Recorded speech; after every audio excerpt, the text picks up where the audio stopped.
This is from America.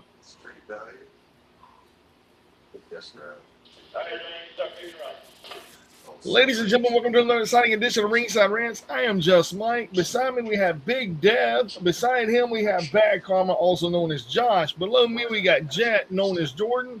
And J Rod don't have no nickname. He is just J Rod wearing the Ringside Rants t shirt.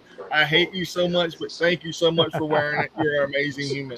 Yeah, bro. How are you doing tonight, gentlemen? How are you? Good. Good, bro. Very Good, good. good, good. Still Rocking watching some new SmackDown music. as we're doing this.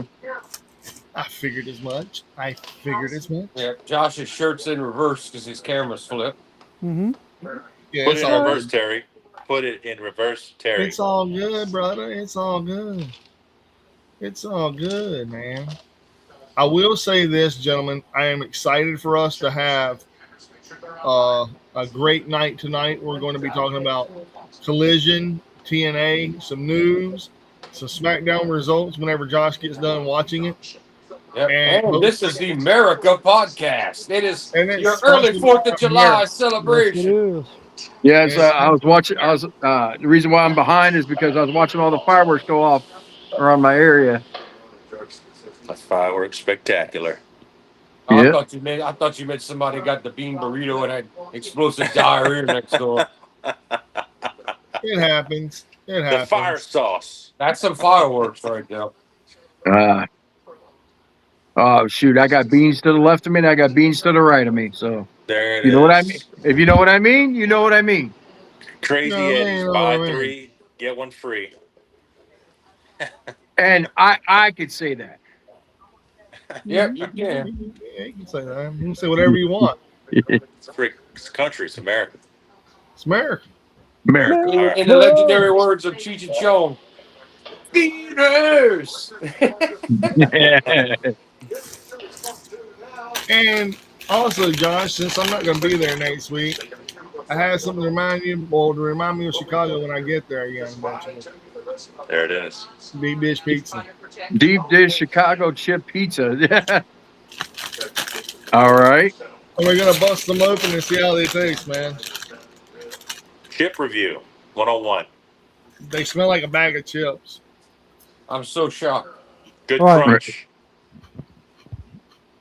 We have an upcoming show, guys, while Mike does a taste test. We have the Road to the G1 Climax on the 6th. We're getting Shooter Unimo defending the global title against Gabe Kidd. We're getting the 2 final matches in the G1 qualifier. And I believe we're getting one more title match that I can't think of. But we're getting all of that on the 6th. Jet, Anthony asked if you think that the ones that bought New Japan, if they're going to start installing their new leadership or if they're going to leave it the way it is. That's hard to say, but for right now, I mean, it looks like they're keeping everything intact. They're I just believe up so. the production. They're I believe so. I have something to talk about in the news between a cross between them and AEW, or should I say, someone made some more comments, but that'll all come up in the news. But Right. it doesn't seem like. I mean, it looks like Tanahashi's going to stay president. He'll answer to a couple of corporate guys, but I think they're when you look at Cyber Agent and TV Shy. Normally, when you make a sale like this, the thing you want to do is you're looking for an immediate up the value, make your product profitable. So it seems like TV Shy's main thing is let's make the company more profitable than it is. We saw a definite production upgrade at Dominion, a big production upgrade. Like they look just as good as WWE production though. And I'm going to give my taste test. They're not as real pizza as I thought they would be. Of course. But they do have flavor. I will say that. I don't know the brand. Like, all right. So you know how like the pizza Pringle got like that a lot of pizza flavor, like set that as the high bar, and like this is like just your knockoff variety chip with like pizza flavoring on it. Oh, Where actually, does it fall? No, this isn't a knockoff, man. This is really Where good. does it fall? Is what I'm saying. Like as far as it's ahead of Pringles. It's ahead of Pringles. It's ahead of Pringles. Wow. Yeah. There's a brand, I don't remember the name. I haven't had them in years. It's that, when you go to Norco, J-Rod, Combos, that first gas station when you get it, combos. You talk about the combo chips? I don't think it's combos. It's another brand, but not only is it cheap, not only does it fill you up before you eat the bag, but it tastes just like pizza. I mean, it smokes the Pringles pizza. I hear you. But I know combos does it good, but I don't think it's combos. It's a brand I'd never heard of, but it's like $1 something, and they fill you up and they last long and they taste just like pizza. Nothing comes close to that pizza flavor than this chip. I'm gonna tell you what I taste. All right, I'm gonna tell you exactly what I taste. I taste the oregano. I taste the cheese. The cheese. I taste the buttery crust. And I don't taste the tomato that much. But out of all that, it's very delicious. We gotta have the debate: mozzarella sauce or Parmesan sauce, Jack. What's better? Red sauce or white sauce? Red sauce. Depending on what we're talking about, on pizza. Red or white sauce? On pizza, white, red, man, red. Yeah. Pizza red. White. Much better, and I actually prefer Alfredo sauce to Parmesan. Blasphemy. No, you can order that in any pizza place, bro. That's not a cheap ass cardboard like a little CC's does the white sauce really good on that pizza. Pizza Hut's mozzarella, not mozzarella, but Parmesan sauce is damn good on a pan pizza. That with a root beer is unbeatable. But a bark you and your root beer, bro. You and your root beer. Not kidding. So Anthony asks us a question. Oh my God, you guys have not tried real pizza, man. I've eaten red sauce. I just don't think it's as good. Anthony wants to know if there was a wrestler in the 80s or 90s that was on the same level of Hogan, but the media attention did not get there because Hogan was hogging the spotlight. Yeah, man. Macho Man. Plenty. Yeah, you can't.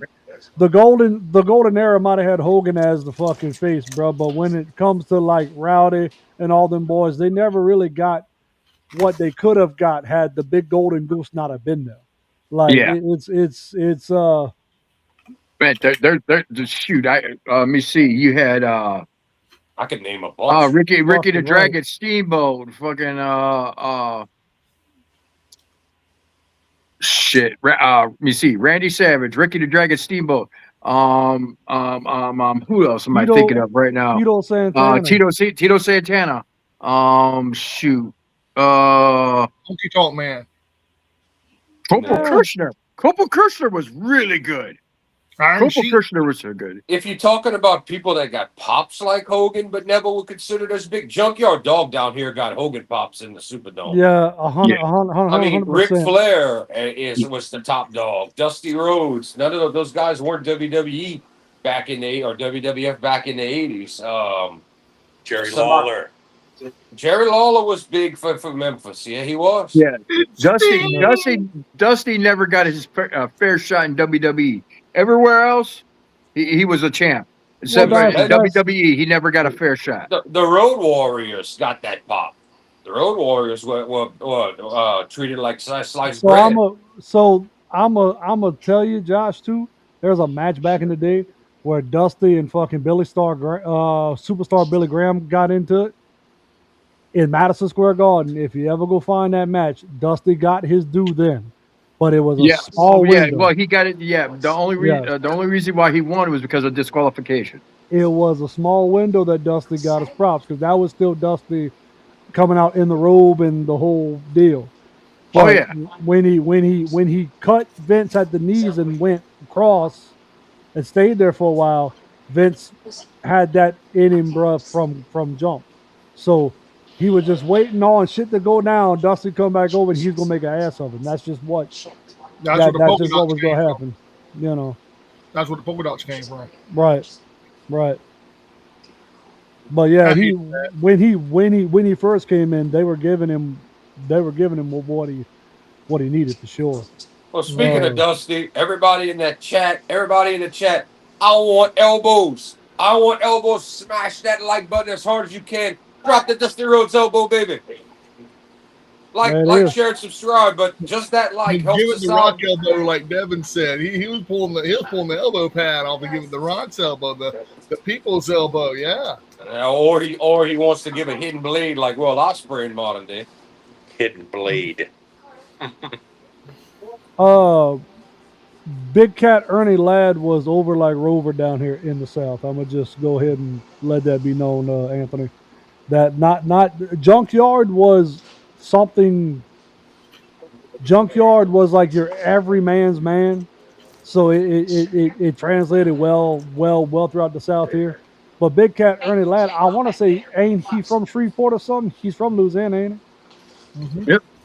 Tony Atlas. There you go. There's another one. He didn't Tony. get the Junkyard Dog level pops. He But was he over, was, but yes, he Junkyard was Dog over. was getting treated like Hogan in the Superdome. Well, yeah, but that's you know. So what I was trying to explain is Ernie Cat for here and the Gulf Coast, he was up there with the Junkyard Dog and everybody else. Like he was up in that upper echelon of pops that you would get. Sad that Ernie Ladd didn't wrestle as long as what he could have probably because of the injuries and all. But Yeah, that would it have was been Ernie Ladd and Tony Atlas, the first black tag team champions. Nick. Was it? Yep. They were Okay, the first. the first actual tag. Yeah. They were the first black team champions, and That was when Tony was fucking green as goose shit. Yeah. Yep. Get this. He is the father of NFL star Bubba Smith. He was born in Rayville, Louisiana. There it is, Rayville. That's what it was. Yeah. He went to Grambling State University. Mm-hmm. who did? Ernie Ladd. Ernie. Oh, okay. Yeah. Drafted in the 4th round, 1961, to the Chicago Bears. Yep. I knew I liked him for some reason. He was a fucking bear. The Bears. The Bears. The Bill Browski. The Bears. And then Ernie Ladd was Mr. Universe. He pinned Earl Mr. Universe Maynard. Challenged Bruno Sammartino. He wrestled champion Bob Backlund. Admiral Narwhal. Hello. Yeah, what's up, Admiral Narwhal? What's up? Yeah. Now look. She corrected you last time. I don't want you making a mistake again now, Mike. You hear me? She corrected you last time. Her name is Erica. We got her name. She's Erica. She's now part of the. She's part of the of Ringside Ranch chat now. There it is. There she is. She's here now, brother. She's here. And to answer Anthony's question, the Von Erichs were all in Texas. It wasn't until like was it late 80s, early 90s when Kevin Von Erich got to the WWE. Kerry Von Erich, got to the WWE. Yeah, the Von Erichs, because the dad owned WCCW. That was your Texas promotion, and their major program was the Von Erichs as faces against a heel Fabulous Freebird. This is where the Freebirds got their big push and start and all of that. Yep. That was your big program in WCCW. That was your feud. Yeah. And WWF Hall of Fame '95. There he is. He gave me, but he was inducted into the WCW Hall of Fame in '94. No. Was. So the question I have about this, gentlemen, is: does WCW still have a Hall of Fame inside of the the WWF, or no, it has been absorbed, but the standing, I think, because like you'll have Booker T say that he's part of the WCW Hall of Fame as well as whatever, right? A lot of them boys will feel that way, but yeah, it totally got absorbed whenever the purchase happened. I don't even think they had a Hall of Fame, did it? They did, and in about 1993 or 4, before Hogan came in, they had they rolled out the carpet. They brought so many legends and icons out on that one pay-per-view that they had about like damn near 15 people they brought out. Classic. Yeah, that was what it was, the freaking Mass Superstar kinds of shit. Mystery Wrestling. It was a bunch of like old school back way in the day.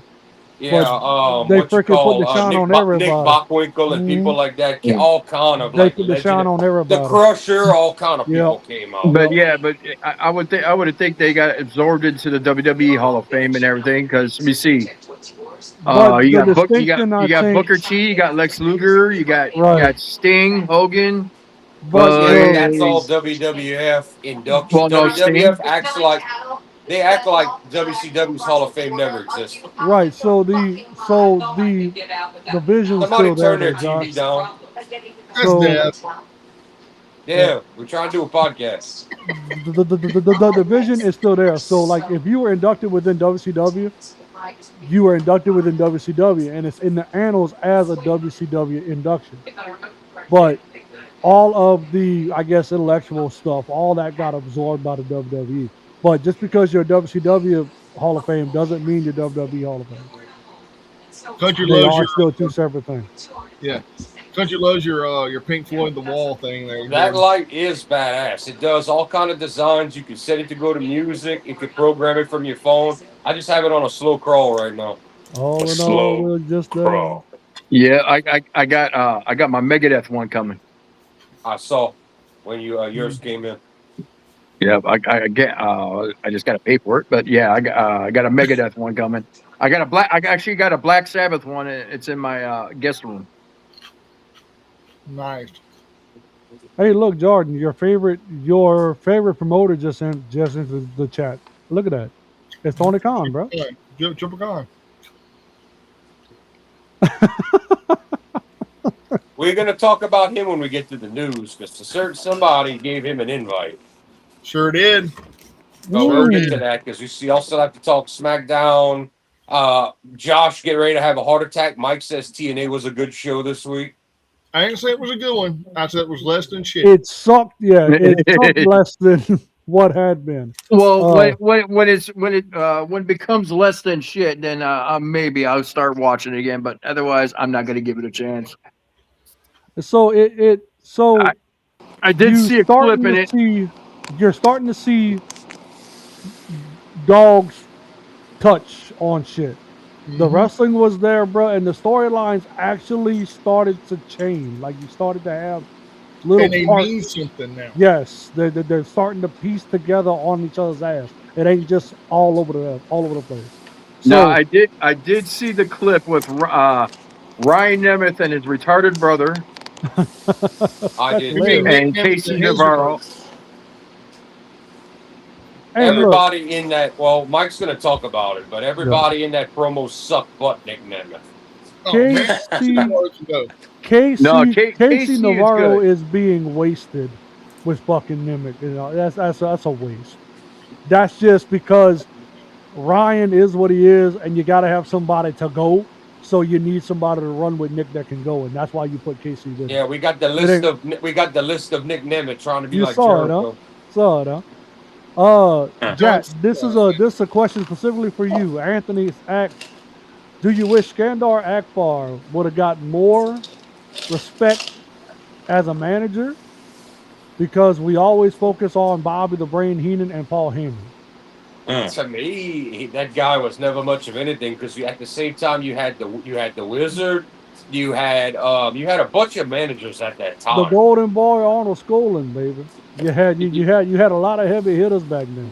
The best example I could give is look at the three managers that came out trying to vie for Randy Savage, and then Liz came out. Look at the list of people you had, the talent.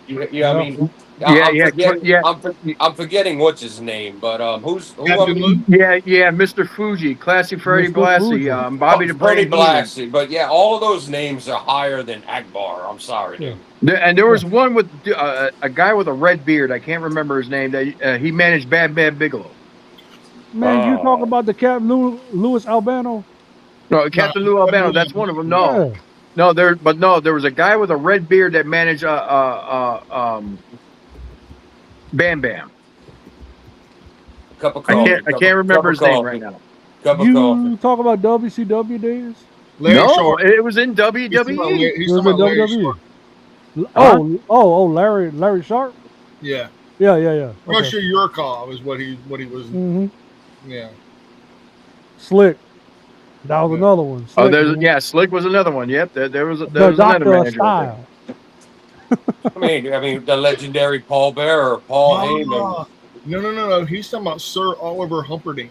Oh, yeah, of course. How the hell? Yes. Yeah, I can't remember his name. Yeah, Oliver was at the same time as Louis Albano, bro. But when Louis was really on his shit, Oliver had the singles guys, where Louis always had the tag team. He always had the Samoans or somebody with him. Yeah. Just like Lou Albano always had this wild Samoans at one time, and he was always Yeah, where Oliver always had your single guy that was gonna come up and make the big push. So they kind of worked opposite sides of each other. Yeah, you had the Eaton family, which I love. Now you got to me, the Don Callis family represents the 100%, 100%.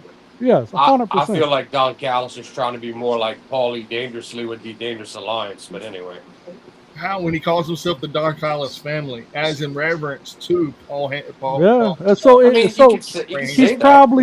He's probably taking facets here, there, a little bit of this, bro, and mixing it all together is what it is.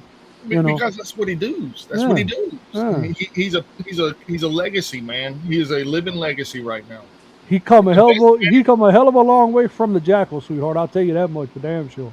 He come a hell of a long way. And Dirty Dutch Mantel. Oh yeah. Oh Lord.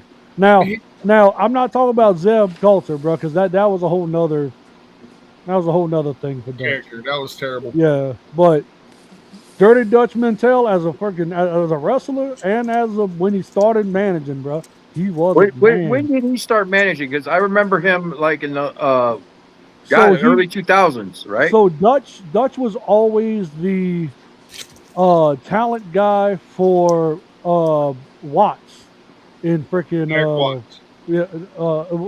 Eric's daddy, Bill. Cowboy Bill Watts. Yeah. So Dutch was his talent guy. Dutch was like Bruce Pritchard. Like Bruce Pritchard was correct. And that was Mid-South. Right. So he got into managing at that time, but he was also wrestling still. So he would wrestle his matches, but then he had his wrestlers that he would go with and do his thing. So he's definitely underrated because nobody took the time to appreciate the heel work and the actual character build because he came out of nowhere. He didn't have no build, no big marquee thing, bro. He was just a gritty ass wrestler that used to square up with Stan Hansen and actually could go toe to toe with Stan. And so he got his name up like that. With both of them having a dip in their mouth at the same time. Right. Stan Hansen. An underrated manager who should have gotten more shine, and I thought it was brilliant when they started using him in that capacity, was very early TNA with Larry Sabisco. I was excited when I saw Larry as a manager. I wish he'd have stuck around and kept doing it. I think he could have been one of the best if he'd have got a decent run. He got the mental, bro. He had the mouthpiece, but I think his window would have been there, but I don't think he would have had the longevity as a manager. I wish he would have had long. That's the problem. Yeah, but I don't think he would have had it because that was never something I think that was in his mind to be a long-term when manager. I saw him in a manager role and not on commentary in TNA, but TNA was, I got excited because you got to remember that's the one and only man that was ever trained by the legend himself. Larry Sabisco crawled through a bush, and he said, "What are you doing in my yard, kid?" But Bruno Sammartino, the only man he ever trained was Larry Sabisco. True. I didn't know that. Gracias a la mel. Yeah, I do have a little thicker accent than Jet. I'm sorry. That's just how it go, Anthony. Sorry about that. The Jet. Yeah. Mine is a little more spread out. I did a little more traveling when I was younger, so mine's a combination of a few places. Well-traveled Jet. But yeah, Larry Zbyszko is still alive and he's still living well. He was born in 1951. He is. Yeah, he's still alive. Mm-hmm. He's a living legend, man. He is. Well, he was the living legend back in the 90s. So, I mean, you know. Yeah. He's still a living legend. I love that man to death. I think he's awesome. With the rare occasions we would get Tony Schiavone with Bobby Heenan and Zbyszko as the triple threat on commentary, WCW was like getting Mo with Shep and Curly. Yes. It was the two of them would cut up so bad. I was like, "Boy, we in for a good night this time." Well, whoever couldn't make it, the three amigos, because we didn't always. They weren't the regular team. You would swap out. Zbyszko would do hour one in Nitro's heyday. After Bischoff got off commentary, Tony became the A guy. You would get Larry hour one, and you would get Bobby hour two. Yeah. We were just talking about it. We were just talking about it, Anthony. He 100% was a manager once he quit his in-ring work. He was a manager within TNA. He was a manager at TNA, dude. He was managing as a heel. Yeah, I enjoyed it. I just wish it'll last longer. Michael P.S. Hayes. As a manager, he wasn't. Yeah, as a manager, bro, he wasn't. This was another one of Vince's faults. Just like Dirty Dutch, Vince didn't want these old people on TV, even though he's old. So that's where the Zeb Coulter thing came in. Same thing happened with Michael Hayes and Doc Hendricks with the Hardys. Yes. Horrible idea. Horrible. Yes. Horrible. Yes. Well, he dropped that Doc Hendricks and went back to Michael P.S. Hayes when he was with the Hardys. Yeah, Vince realized how stupid this shit was. Right. Towards the end of it, yes. But because Vince was pushing for all that. Just the same reason Vince took away Paul Ellering from the what were their names? Authors of Pain. Vince thought Paul Ellering was too old to be on his television. I said, you just killed those dudes' entire gimmick. He's the mouthpiece. Yeah. And he's a bona fide mouthpiece that fucking knows how to manage monsters. Like that was signed, sealed, delivered. That should have been what it was. There was a manager we forgot about right there, Paul Ellering. He was the manager of the monsters, man. I mean, he managed the biggest monsters there ever was. The Road Warriors. The one legend we didn't mention yet in the managing business would have to be Jim Cornette. Cornette was a massive part of... That's true. In 1986, Jim Cornette was like a massive manager. If Heenan is 1A, Cornette is 1B. Like that's bottom. That's bottom line. I mean, I think we all know Bobby's great. Bobby's legendary. But of all time, Paul Heyman with his modern day work since 2011, 2012 is moving up big time. Like Paul Heyman might end up being called the greatest manager of all time by the time he hangs it up. To me, Paul is already there. I'm just saying, within the grand scheme, people talk about Heenan being one. Cornette would be 1B. Like you go back and watch that work he did from Smoky Mountain to WCW. The dude he could get anybody over, chicken shit as hell, but also would get right. Yeah. He would get fired up. He was bring with the crowd. He made the match, even if the match was shits, because Bobby Eaton and them always did some good in-ring work, but they always didn't have the crowd behind them. Cornette made sure that crowd was freaking vocal during their matches. Yeah. So that's a sign of a great manager. Can you add the point that your wrestlers cannot? Can you be that extra guy? Yeah, but and Bobby Ray Henley could, and so could a couple others. Y'all forgetting one major one. But Anthony, I don't think Mean Gene ever, outside of being a backstage interviewer, was ever a manager. I know he was a wrestler at one time. Mm-hmm. But Mean Gene actually did commentary once or twice and did ring announcing in his career. Yep. But we all know him. We all know him as an interviewer, the best. So Mean Gene was the main commentator before they switched to Gorilla. He was the actual guy. For and then you had while the Fink. Yep. You're forgetting. But the Fink. No, not Flower Finkel. There's. He used to wear them the old school hats. You thinking of your boy like Colonel Sanders? Harvey Whippleman. I forgot. I totally forgot about him. Hey, track, man. Yeah, man. One major one. Colonel Robert Parker with the biggest dong in the locker room, baby. Nope. You're Teddy forgetting Long. the major one, man. The major man. The man Teddy who Long was a good one. Teddy Long was a good one. The man who put records and put wrestlers on records. I'm talking about Mouth of the South, Jimmy Hart, baby. Oh, there you go. Yep. Yeah. Irritating as hell, but He is so over. Jimmy is on the Rushmore. I don't give a fuck what anybody says. Jimmy's on the Rushmore. Jimmy's on the Rushmore. Let me tell you something, baby. Every time he gets into the channel, that's what he says. Let me tell you something, baby. Mm-hmm.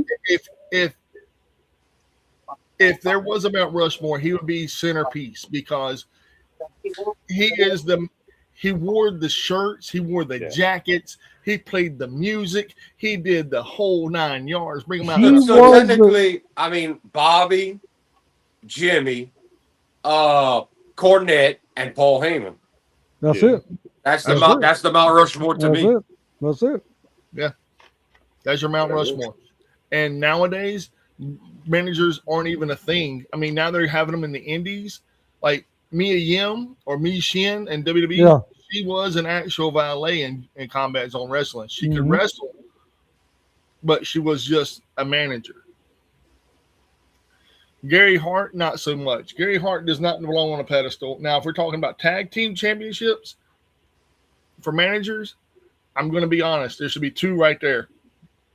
Paul Ellering and Jim Cornette. Mm-hmm. Jim Cornette really didn't even manage a single wrestler. Right. He managed tag teams. Right. Well, we hope everybody's having fun on this pre-show for 4th of July. Yeah, from the U.S. Our big 250. We're over here giving y'all bonus footage, bonus content, talking about managers, awards. I think it's about time we get into some news as I grab some Cheerios. Hey, hold on before you go into the news. Let's talk I meant talk about the wrestling shows. That's what you meant. I know what you meant, Jordan. I was just trying to help you. Yeah, we know the news is last, but we do have news, but we will get it and some stuff to discuss. But we'll get into that after the guys cover the shows. All right, Mike, take all, Bill. I can hit Collision and give me a 5-minute window. Anybody want to give me a star down of a 5 minutes, or you want me to go to 3? Oh, well, I thought you didn't finish TNA, really. Well, I was going to do Collision first. No. We started off with TNA because we wanted to get that bullshit out the way. Okay, then I can do a 3-minute thing about TNA then. All right, do it. Go. All right, and go. Hold on, don't tell me to go. Don't give me. What you said it 3? God dang! Broadcast journalists at the best. Settle down. Settle down. Anyway, look. So for those of y'all that are in the chat, we love y'all questions. We have a lot of knowledge here between all of us. We'll answer anything that you'll put down. Be active, baby. Be active. Share us, man. We are the hottest thing going, baby. You got to know global. It. You got to know it. Global. You got to know it. Woo! Woo! On all platforms. All platforms. Well, that was one big one, Jordan. Miss JJ Dillon, bro. How the hell you miss JJ? The Full Horseman. Oh, yeah, there you go. That's another big one right there. Sherry, yes. Yes, 100%. She managed 3 great people. Let's talk about Macho Man. Let's talk about Harlem Heat. Let's talk about Shawn Michaels. Shawn Michaels. Yeah. I think Sherry would have to get it for the women. She's the best women. Oh, yes. She got involved. Hands down, dude. Hands down. Now we got, I would consider Marina Shafir the modern day Sherry Martel. You could put her with anybody, right. But she's almost like enforcer style manager too. Sherry would get her hands on it, and like Sherry would do. No fear. No fear. Just, right. Yeah. It's like Marina Shafir. Yeah. Honestly, I would. Sherry Martel. Should have been what Marina Shafir, how she is, where she's a manager and a wrestler. Well, because Sherry did at first. Sherry was a wrestler and everything, but when she went to WWE, they bumped her down to like manager, but she wanted to wrestle. They let her wrestle for a while. She wrestled a couple matches. That I she only wrestled I can't Wendy even. Richter. She wrestled a couple of them in the 80s. She was still active, but then they just noticed, brother, you could slap damn near anybody with her, especially a big male star. You could slap her with her, and it just elevated that the like standard. Luna Vachon. Like Luna Mhm. Vachon, she was really good with Bam Bam Bigelow. She was really good with the crazy people.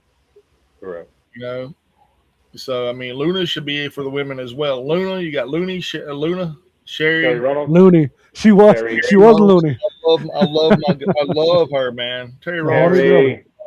Terry is Sable with Mark Merrow. Come on, I'm not a Wild fan of Man. Sable. I'm not a fan of Sable, but Terry would get her hands dirty and more. Oh, we can't. Then if you're going to talk about the women, you can't forget about Jacqueline with Kevin Sullivan in WCW beating the crap out of people. The That's what I'm infamous saying, man. Jacqueline. That's the four. Well, right Jackie to me is one of the most underrated women wrestlers. Oh period. man, the infamous without question. booby slip. Some nice boobage exposure. What about woman? What about woman? Woman, Man, she managed a lot of great wrestlers. We can also talk about Dawn Marie and Francine if we want to go there. There you go. So Queen of Extreme Francine. If you talk about woman, you're talking about Baby Doll. You're talking about, that they had them women valets. They ended up being more than valets. This is what it ended up being throughout the thing. But the best woman's manager, in my personal opinion, that I can actually remember, there's two. And everybody knows where I'm going with this. Everybody knows I love Terry Reynolds. Everybody knows I love me some Terry. Yeah. But there's two more better than her. One of them being Missy Hyatt, and the other one being woman. Without one, Missy Hyatt. She was a manager. Mm-hmm. She was an amazing manager, and she still to this day can manage men or women in any capacity on any. So you would put Hyatt over Sherry? Bang any man too. So. Well, the reason I will put her over Sherry, now if we're going by Mount Rushmore, it's simple. It's Missy, it's Sherry, it's Jacqueline, and it has to be Terry. I don't know how you could put Terry on there when Miss Elizabeth's technically the first of her kind, the first woman of wrestling. She never really got involved, man. She was a valet. She was a true valet. Yeah. She was. I mean, she was the biggest thing going for women's valets at one point. Yes, and that's the thing. So I mean, but that's the separation there. Yeah, there's a manager and then there's a valet. Yeah. These women I just named were managers. Yeah. Yeah. They would do anything to cause their man or men to win. Right. Any match. Well, I mean, Elizabeth did that in WCW. She was all over the place. With Flair, she was cheating.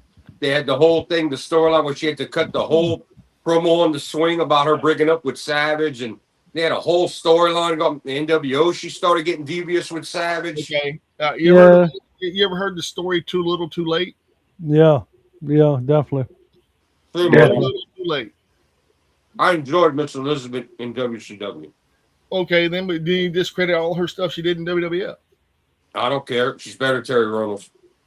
You could want to bang her as much as you want. Terry Reynolds was eye candy. Terry Reynolds, man. It ain't about Terry Reynolds. All she was eye candy. Liz did even more than Terry Reynolds. But don't forget about the great Deborah. Don't forget about Deborah now. Come on, dude. I forgot about Deborah. Oh my God, come on, man. But Puppies Universe, brother. What? No love for Beulah? No love for Beulah? Francine was a better manager than Beulah. And Anthony just put that down there. She was like the female manager of ECW. She was the one that really got the shit done. The Queen of Extreme Francine with Shane Douglas. Yep. Shane Douglas and Tommy Dreamer. That's where her best work was. I enjoyed Dawn Marie. Had many managers.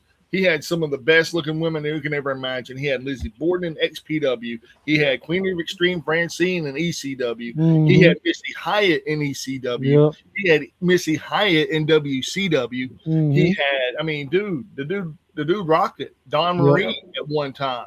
What about come on and want to Leia?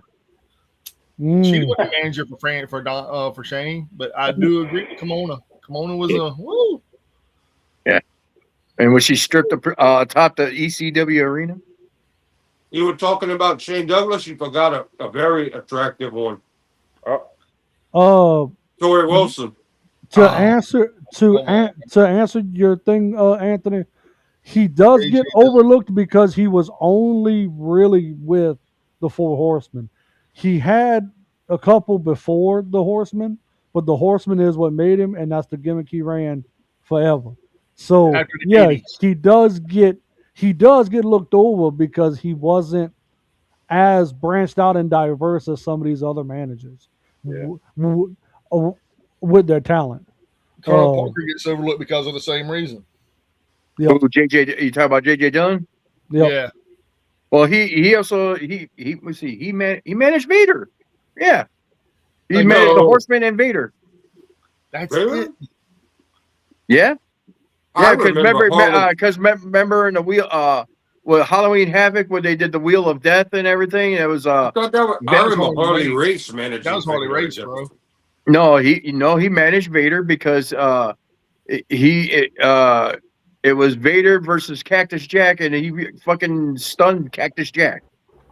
Yeah, he always carried a taser. Mm-hmm. He did, but again, that was a little too late. Would you put him on Mount Rushmore, though, Josh? Would you put him on your Mount Rushmore? Would you put J.J. Dillon on your Mount Rushmore? No. No. There you go. All right, you get Mike. us all off track, man. You're getting me all off track here, bro. Oh, yeah. You ready? All right. You ready for TNA, brother? TNA. Here we go. Woo! Give me a countdown, ladies and gentlemen. Give me a countdown. All right. 1, 2, 1, 2, 3, 4.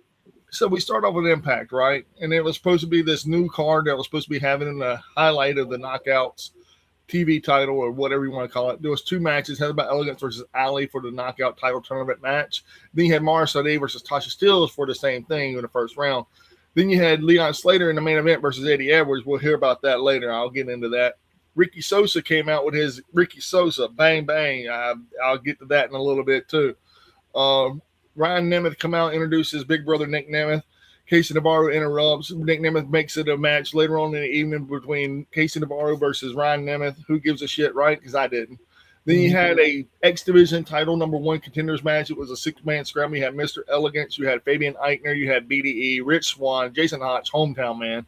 Which really, all these people. Fabian Eichner wins. Okay, that's all I'm going to say. It was not a great match. It was. Mr. Elegance shined in this match, believe it or not. I was very impressed when they did with Mr. Elegance. They're building Mr. Elegance to be this badass dude. Whatever he wears, too much baby oil for me. He keeps, and I'm gonna use one of their. I don't know which baby oil. Mr. Elegance is keeping Johnson's baby oil in business. That's all I'm gonna say. Zaya Brookside came out. She did her thing about. I'm the best. I don't need Zaya Brooke. I don't need Lee Ying Lee, this, that, and the other. And Lee Ying Lee came out and said, bitch, I'm the best there ever was. You just got lucky on the anniversary. Let's have a match next week. Fam, they're going to have another match next week. Let's get it. Nick Nemeth came back out, had his brother and Casey Navarro go at it. Casey Navarro beating Ryan Nemeth. Then he gets in the ring, and then he just clobbers Casey Navarro out of nowhere, which really blew my fucking mind. Didn't even understand that whatsoever because it made no sense. But then it did make sense because guess what? He's sticking up for his little brother. I get it. Big brother, little brother, yada, yada, yada. Ricky Sosa came out and did the bang, bang, whatever. I don't care. Then all of a sudden you had the System come out. Then first you had the Righteous come out. Righteous said, hey, won't you join us? And then the System came out and said, no, won't you join us? He told the Righteous no. And then the System started laughing. He said, why are y'all laughing? Hell no, I'm not joining y'all. And they started beating the shit out of them. Mm-hmm. It was a big clusterfuck. Because all these factions want Ricky Sosa, and I don't get it. Don't know why. Because to me, it just mind boggles my head. They pushing him as the new signee, the hot toy that's on the market. Which he's not that over yet with the American fan base for you to be pushing him that hard. But I freaking digress. He's not going to be over. No, I'm going to tell you right now, he's not going to be over. No. And then you had Leon Slater versus Eddie Edwards. That happened in the main event. Let's get to the Heather by Elegance and Alley match. Heather Elegance wins against Allie. Don't understand why they did this. There was a bunch of interference between Amber Elegance and Rosemary. Rosemary ended up getting cost Allie the match. Real shitty. Mara Sade beat Tasha Steelz. I agree with that one 100%. Tasha Steelz doesn't really need to be there whatsoever. Then you had a backstage segment with Mustafa Ali talking about how he's very disappointed in all of Order 4, how they all keep losing and he keeps winning. He would go to whatever Daria Ray's office and get another match set up next week for the tag team titles against the Good Hands versus the Hardys. And he'll figure out something to do with Tasha Steelz. He don't know yet. Then we get to the main event. Leon Slater versus Eddie Edwards. Eddie Edwards goes over, which we already knew that because Leon Slater is on his way out of the door. As soon as his contract ends, because he isn't on a pay-per-appearance. He is on a strict contract. As soon as it ends, he's jumping to AEW. I don't see him going to WWE. I see him leaving and going straight to AEW and making a big-time play for on the side of Don Callis' family. I think he's going to team with, just like they did with Kevin Knight, he's going to team with Mike Bailey. He's going to turn on Mike Bailey and join Kevin Knight over there. I think it'd be the greatest thing ever because the writing's on the wall and they could push that kid to the moon. As a whole of this show, you had a lot of matches. You had a lot of background information. You had a lot of different things that they were bringing into this show. You could tell everything was starting to turn. Everything started making sense. The only thing that doesn't make sense is the Casey Navarro Ryan Nemeth thing and what they're going to try to do with Ricky Sosa. Everything else, in my opinion, it gets a 5. Would I rate it higher? No. Could I rate it lower? No. But that's my personal picks. That's why I think about TNA as a whole. Now, other people can sit there and say, oh, it's better than that. It's better than that. Prove it. Okay. The past 6 months, I have watched TNA go from the top ladder all the way to the bottom rung. I have given this shit hope and hope and hope again. Josh is my witness. Me and him watched it. We get 3 matches, maybe 4 if we're lucky. This one gave me more matches on last night's card than they've ever given it any time ever since they've been on AMC. You had 1, 2, 3, 4, 5, 6. You had 6 matches. 6 matches. Yeah, I think that's the most they ever did. And I'm impressed. Keep it up. Keep going. And hopefully you will get that 5 up to an 8. Right now, you're sitting right there above shitty, right above shitty, but keep going up, man. That's all I'm going to say. So he got 3 months. He's got 3 months to write this ship. And if you can't get it within those 3 months, you're just not going to get it. No, not at all. And we are of course talking about Road Dogg that took over the creative side of TNA. He's got 3 months. You got to give a man three months to be able to get substantial pay-per-views underneath his belt, as well as the direction of the storylines and can those storylines follow from start to finish. Because TNA has had this fucking thing here recently of you start a storyline, you get about halfway through the bitch, and then fucking divert. You gotta, because they don't have the amount of talent to keep these storylines within place. General, you gotta freaking take this guy, go make him work with this guy because it ends up being a bigger draw. But you drop the storyline he's been working on for fucking 2 or 4 months, whatever it's been. It's stupid. It don't make no sense. Yeah. Also, I want to point out, look at how much Degeneration X is controlling the wrestling business right now. You got Triple H controlling everything in WWE. You got Shawn Michaels controlling NXT. You got Road Dogg now got his hands in TNA to see how this goes. And you got Billy Gunn working in the backgrounds of AEW. Mm-hmm. He's not DX, but Taker in AAA. Same generation. Yeah, WWE is taking their higher guys, the ones that they hold in the back, and they're just dropping seeds, bro. Putting it here, putting it there, putting it here. Eventually, it's gonna fucking sprout up to where WWE got its hands in almost every fucking major promotion. That's how you sneakily make a monopoly. That's just bottom line. That's how you sneakily make it. And I'm gonna be honest, TNA very much impressed me because I was ready to give it a 1. Oh yeah. You can ask Jordan last night, like, yeah, I'm gonna watch it last, and I started commenting. I think like 1 o'clock, 2 o'clock in the morning. Him about I was watching Collision, and he was like, "Whoa, where are you watching that at?" That sounds like a banger if they give it time. And dude, they gave it time. Every match in Collision, wow, 2.5 hours felt like it flew by. It really did. It felt like it flew by. Action was good. The action was good. And TNA, it tried to do that. It was just clunky. It had a little bit of the clunk in it still. Yeah, you gotta smooth that out. And I think what Road Dogg's gonna do, he's gonna go back to that formula he had with SmackDown for that little run that he had.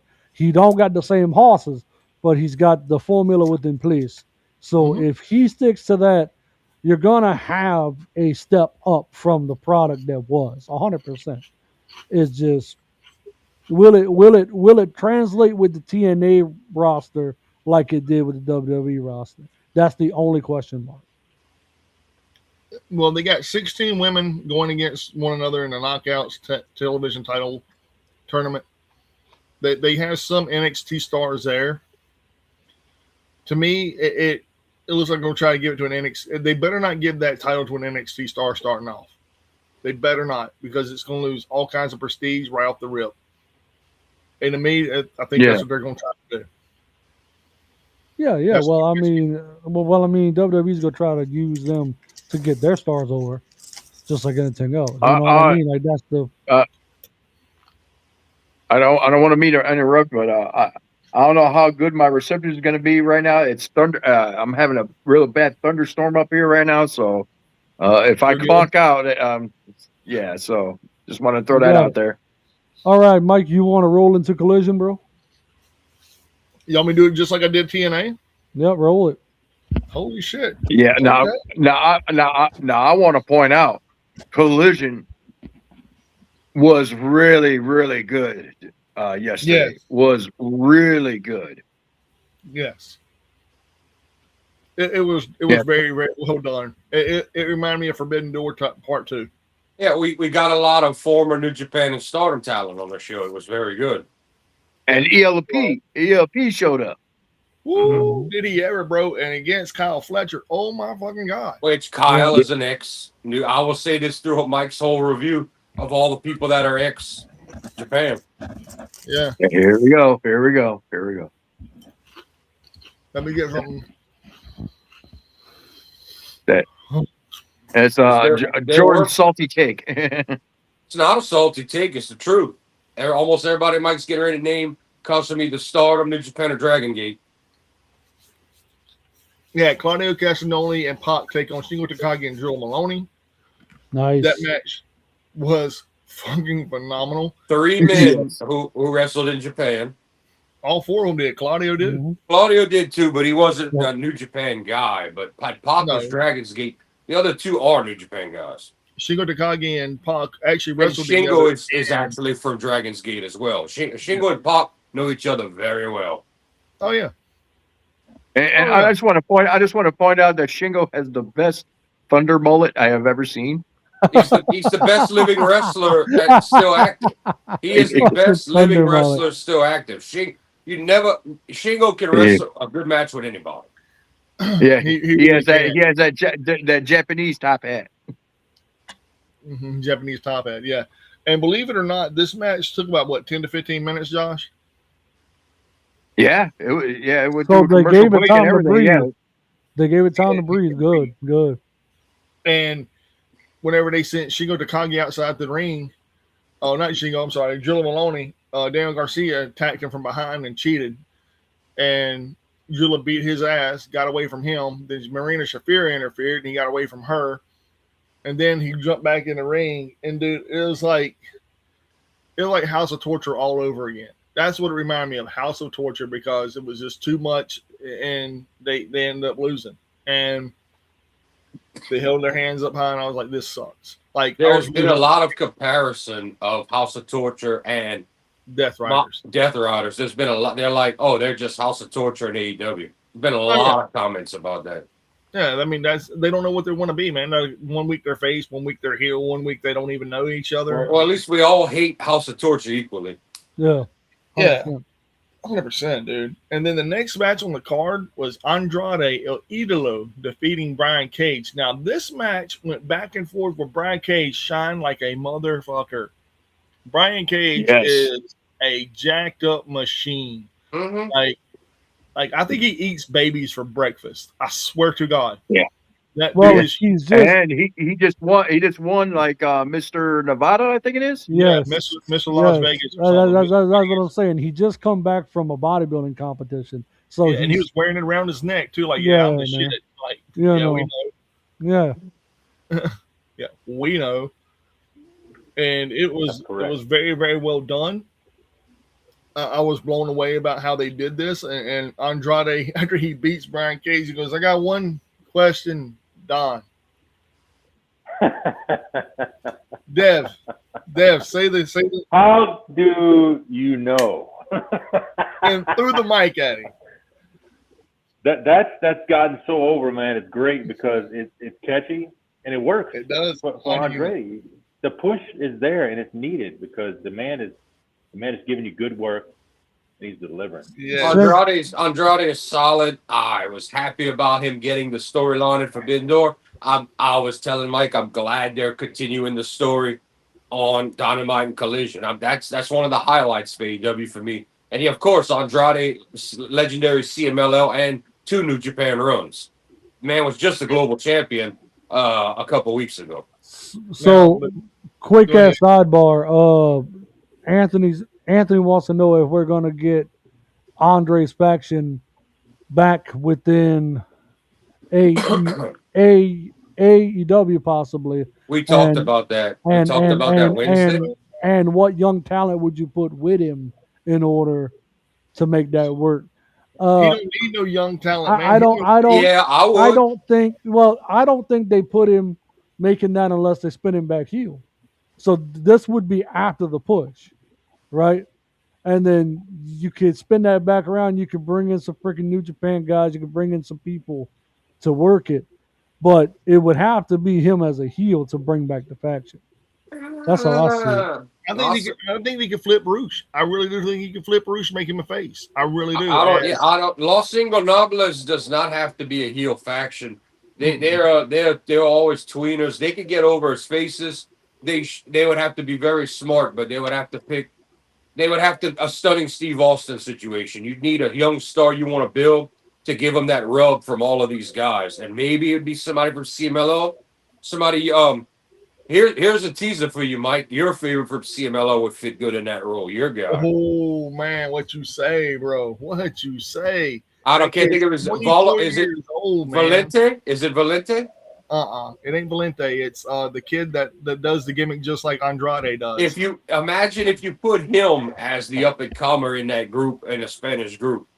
Man, dude, all I'm going to say is right here, right now, if they get that kid from CMLL, just in a dual contract between AEW and CMLL, and they put him with, how do you know?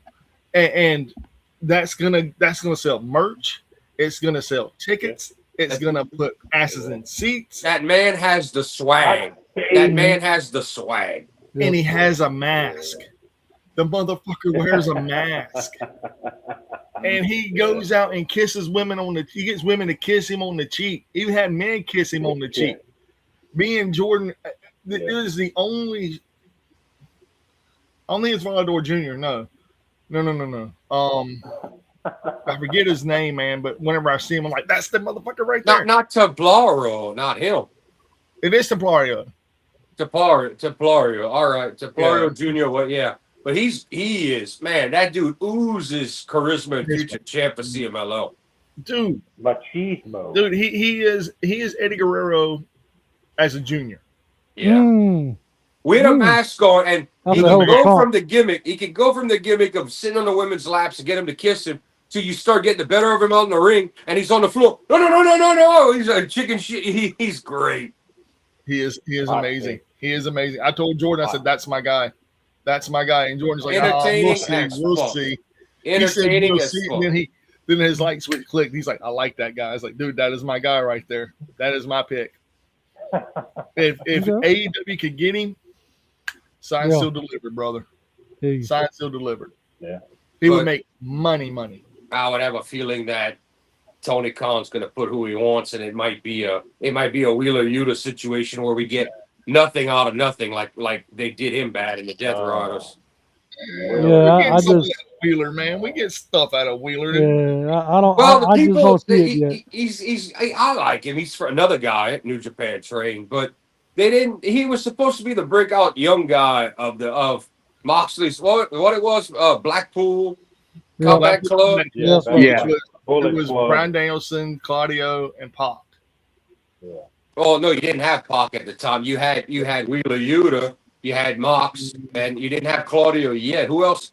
Who did we have in there besides those? Daniel Garcia? No, dude, you only had three. You had Danielson, you had Claudio, Garcia. You had Mox. We didn't have Claudio yet when they No, that was the three. So because you remember that William Regal started it. It was a Wheeler was the third man. Correct. No. Fourth. So they brought in Wheeler after. Pac was still in the Death Triangle with Penta. And Claudio was still in WWE when Wheeler was in the group. No. Claudio had already jumped. Yes, Claudio's been there. Claudio been there for over 2 years, bro. I was watching the show back then, and I don't remember. I remember Claudio's debut. Yeah, so you had him and Mox and Claudio. That was Blackpool Combat. Then you brought in Wheeler, all right. Mm-hmm. Then you brought in Pac whenever freaking Daniel Bryant got kicked out. No. What happened? Yeah. That happened after the fact. After William Regal left. No, because he was the one that jumped Bryan Danielson out of the group. Pac helped turn on Bryan Danielson. So, yes. So whenever Danielson got kicked out, that was your four running. And then you bring in they had Claudio was there. And then you brought in Bucky Shafir, and then they slowly turned into the Death Riders. Yep. I want to say Mox went to Japan and came back and made the Death Riders, right? Yeah. So you still had the Combat Club that was there, but it was minus Mox for a while. And then you had the Trios tag team. Mm-hmm. Or I'm sorry, the Trios tag team and Pac, Claudio, and Wheeler Yuta. That was when Mox won the title, wasn't it? When he won the New Japan title, and then he was the first to hold all three. Yes, and then whenever Mox came back, he just picked his old club up and changed it to the Death Riders. That's basically what and they had lost William Regal at that point. Regal was gone. With him first was Marina Shafir. Regal was gone before they turned on Danielson. Yeah. And Marina came in with him, and he said, "Y'all have no clue who we are." Mm-hmm. And then slowly but surely, he started spitting words, and that's when you started seeing other people started doing it. But anyway, let's get back to Collision. Yep. Thunder Rosa and Mina Shirakawa defeated two people who I have no clue who they were. Some jobbers. Yeah, it was a squash match. But Thunder Rosa ripped off her own T-shirt to expose her bra. She did what she's been doing. And then she did the whole booby dance with Mina Shirakawa. Mm-hmm. Yeah. Both ex-Stardom women. Well, I want to say Thunder Rosa did the booby dance, but she got basically you could call that tag team TNA. Because she does have an Irish. Mm-hmm. Yeah. So and that's just Thunder Rosa getting a little bit of rub off from Tony Khan. You could call that team Beans and Rice. But that's fucked up. Wow. Boy, that's fucked up. Wow. Who said that? Josh, let's not get us canceled, please, sir. I would really appreciate it. Let's not get us canceled. I'd appreciate it. Jet. He's taking your I'm heel kidding. gimmick. I joke. I joke. Yeah, but you step because in. of Josh's heritage, he gets to get away with 50% of that. He gets to get away with the beans part. Órale, güey. No Oh, bueno. Yeah, yep. Ustedes no bueno. oh dear God, man. I'll give you that. Then Thekla came out and cut a promo inside the Starlight Kid mask and declared Stardom dead. She said, I drank 3 spicy margaritas and went through the strip club and had Starlight Kid dance for me all night. Damn. Yes, she did. Yes, she Former did. Stardom woman, Thekla. Dude, I had chill bumps during her whole promo. Then she said that she lit the fire on the flag and put it out at Forbidden Door, but it ain't completely dead until I say it's dead. And she looked around and said, I'm going to burn that bitch to the ground. I was like, yeah, you are. God, if she's not a modern day Luna Vachon, man, I can't find anything better. She's way better than way better than Luna, bro. I don't even know. We haven't had one with that much fire come down the pipe in God knows what I remember. Yeah, you know, like I said, she's a modern day Luna Vachon. I don't know, man. I don't like the comparison. I don't see the comparison, but she's got a fire that, like, bro, that's some legit, real, serious, like, natural heel. Yeah, man. She's great. She's great in the ring and on the mic. She's great. Fucking right. But I will say this: I think she has a mixture of somebody in her. Medusa. Because, when Medusa showed up on Nitro, she threw the WWE Women's Championship in the trash. Yeah. If you ever go back and watch that promo, it's so robotic. Yeah, I know. That's what I'm saying, bro. Like, I don't know. I can't remember a woman that's had that much just passion. It's character, is ring work, is the fire behind everything that she does. It's almost like that superstar pedestal you usually put on a dude, right? And they're using the same building blocks behind this woman, and it's if that goes over, like we're thinking that it's going to go over, you're going to see that's going to be the prototype of what needs to come behind it. Just wait till the day Tony's back and they go one-on-one, the trash talking, the promos, the action. Right. And, her and Mercedes is going to be nasty. They already started at the press conference. Not against each other, but both talking about each other. Yeah. So what did she say about me? What did she say? I ain't worried about her.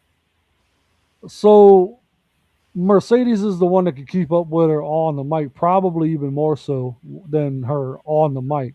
But as far as the total package goes, we don't have a woman right now with the total package what Thekla brings. No. That's just no. The closest one, and I know this is going to another company, would be Rhea Ripley. And I would have said Julia in Stardom before NXT and WWE.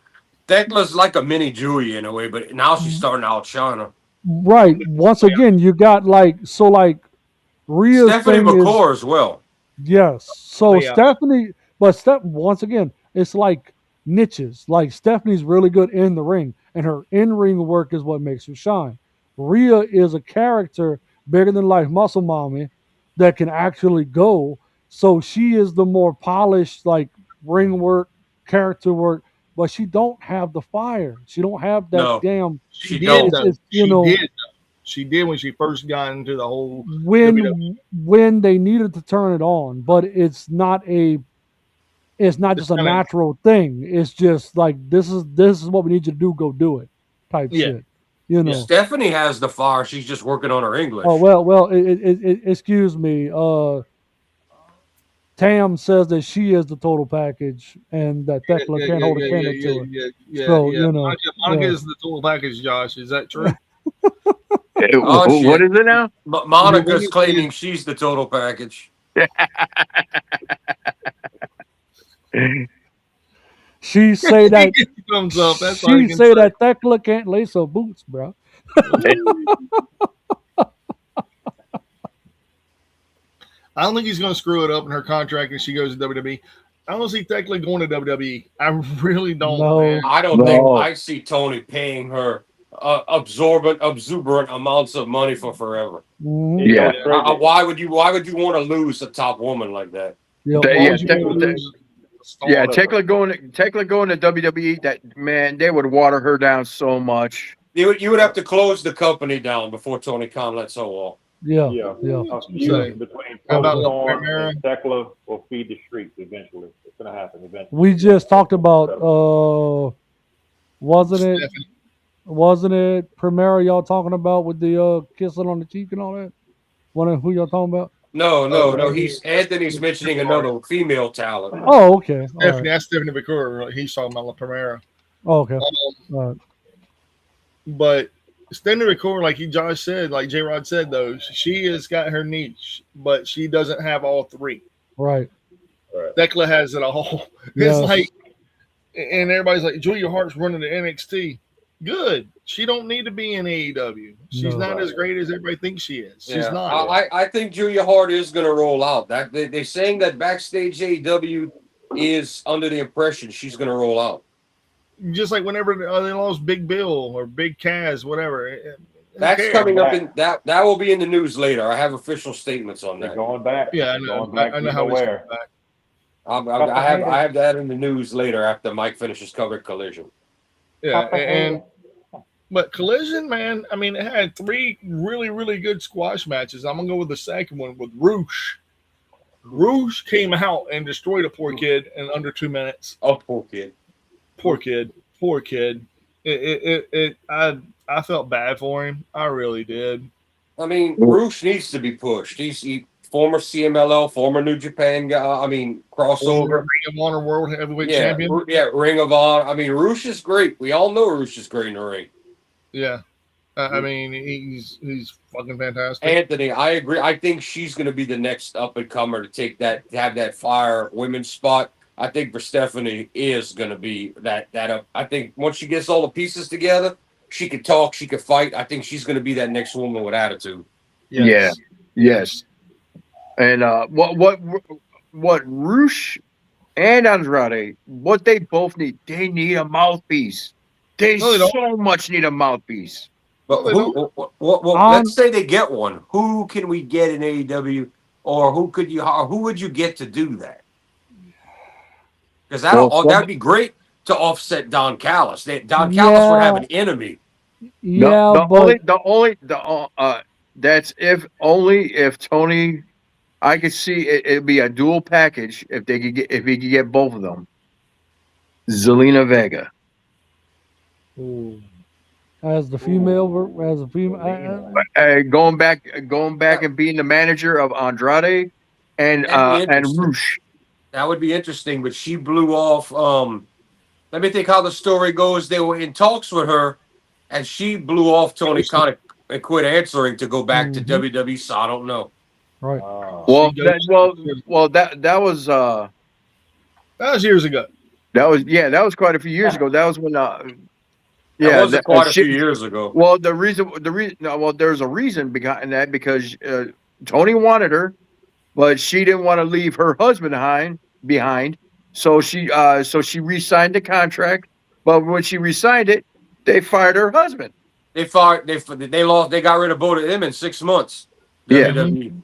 In under 6 months, they were gone. Not the recent one. This is before. This is before. Like this is when they initially released Aleister Black, and that's when he popped up on AEW. When he popped up on AEW for the first time, she was technically fired, and Tony was looking for her, but and Aleister Black was still with the company. So she decided she wanted to be next to her husband. Well, she got hired back, and they fired him. Yeah, and that's where he turned up on AEW. Yeah. So apparently, Aleister is not a good backstage guy. He's not a locker room dude, and that's what's fucking him over right now. It ain't his. It ain't his in ring work. It's the fact that he's been ran out of damn near every locker room he's been in. That's what's following him right now. In his mind, his stock is more than what it is. Yeah, and then so if you got a guy like that and you got Hurtus attached to him, she's just gonna go down with the ship. That's just what's about to happen. And Rusev is lucky he has a job at all today because he was doing that shit in AEW. I don't like this angle. I don't want to work. I don't want to work. I don't want to work. I'm like, well, what the fuck's Tony Khan paying you for? If you refuse to go out there and lose or be an American. Now WWE uses him as ultimate jobber. Whenever he lost his wife, bro, he got humbled a lot. Is what happened there. So whenever he come back WWE, he was open minded to whatever they needed is what they needed. And that's why he you hasn't do the job really, or you make no dinero. Right, but at the same time, he's doing it right because he's doing it with a company that will take everything they can from him at first, and then they'll give him a little bit down the line. Yeah. So he's just playing the long game, which is perfectly fine. That's what you need to do. Anthony, I don't see it being a CMLL guy if they get a manager. Tony Khan's going to put who he wants, and it could be somebody new in the company they hire. It could be somebody already existing. We don't know, but it's going to have to be somebody that can fluently speak English and majorly, even if they don't speak Spanish, to speak for the group. It's not going to be a CMLL manager. What if they got Ricardo Rodriguez? That'd be crazy. That would be crazy. Don't he got his own promotion right now? Yeah, he does. He does. But how cool would that be? That would be wild. Yeah. That would be kind of. I never looked at him as the best manager. It's more of a lackey. But that would be wild, and you could give him a character change. Yeah, well, you could leave him like he was, and then put him as the mouthpiece because he would be the fucking distraction piece that the group would need. So that would work. Yeah. They need somebody that can needle Don Callis. Yeah. So what's the next match, Mike? All right. After that, we're gonna go with another. We'll go with Adam Copeland and the Bang Bang Gang defeated Shane Taylor Promotions, and after this, after the match happened, you hear the dog barks. Mm-hmm. Full of New Japan talent right here, by the way. And then you see Dave Finlay and Clark Connors walk into the ring, and they get in the ring, and then they just start fighting, and you think, okay, this is going to be 2 on the rest of the Bang Bang Gang. All of a sudden, what do you see? The Death Riders. So the Death Riders and the dogs are riding together. I think the Death Riders are basically going to incorporate the dogs into the Death Riders. That makes Death Riders all the way heel now. Because Edge, Christian, and the future world heavyweight champ, Switchblade Jay White, he's only going up. I was about to say that. So you swung them back heel, and now you got to figure out with fucking Ospreay. So Ospreay's gonna have to disconnect from. But he just joined Death Rider, so he's official Death Rider. So good storytelling. It's really good storytelling because now you got it. Wow, can he actually coexist with this faction and all their stuff? What they're doing, even though with all the dastardly stuff, right? Yeah, and then on top of that, are they going to turn on him like they did Bryan Danielson and try to put him out for like they did Bryan Danielson? Whenever he's ready to go make his little singles push again, 100%. That's exactly what's going to happen. The writing's on the wall. I honestly think once Mox loses that title, I think that's when the Death Riders turn on him. Yeah, turn on Ospreay. Mox, yeah. Ooh. I'm expecting one day. Wait, the Death Riders go turn on Mox, is what you're saying? Yeah. No. I'm expecting when they turn Mox face, he's going to get kicked out of the group one day. I think that's already happening. Death Riders and the Bullet Club. Yeah, I don't see them getting away from Mox, bro, because Mox is your fucking de facto leader. So you would have to have somebody step up to take the leader role, and it's fucking not going to be Ospreay. Or you Claudio. You could crush Death Riders, and they can either join another group or form a new group without Mox. But that's how I would see Mox going full face. Yeah, bro. I'm gonna be honest with you. If Claudio would take over, the Death Riders would die. That's just bottom Well, line. but, You well, can't. well, we You know can't. Claudio Yeah. can't talk. We know Right. this. Right. So you can't. You right now. There's no guy that's there that can like just step in and take Mox's spot to kick There Mox out. is. There really Will is. Ospreay. Not him. Gabe Kidd. Okay. Okay. I didn't really think about Gabe. Gabe I didn't Kidd really is. think about Gabe. Yeah, but Gabe is gonna run with the dogs. That's his boys. Yeah. That's why the dogs are in the Death Riders is because of Gabe.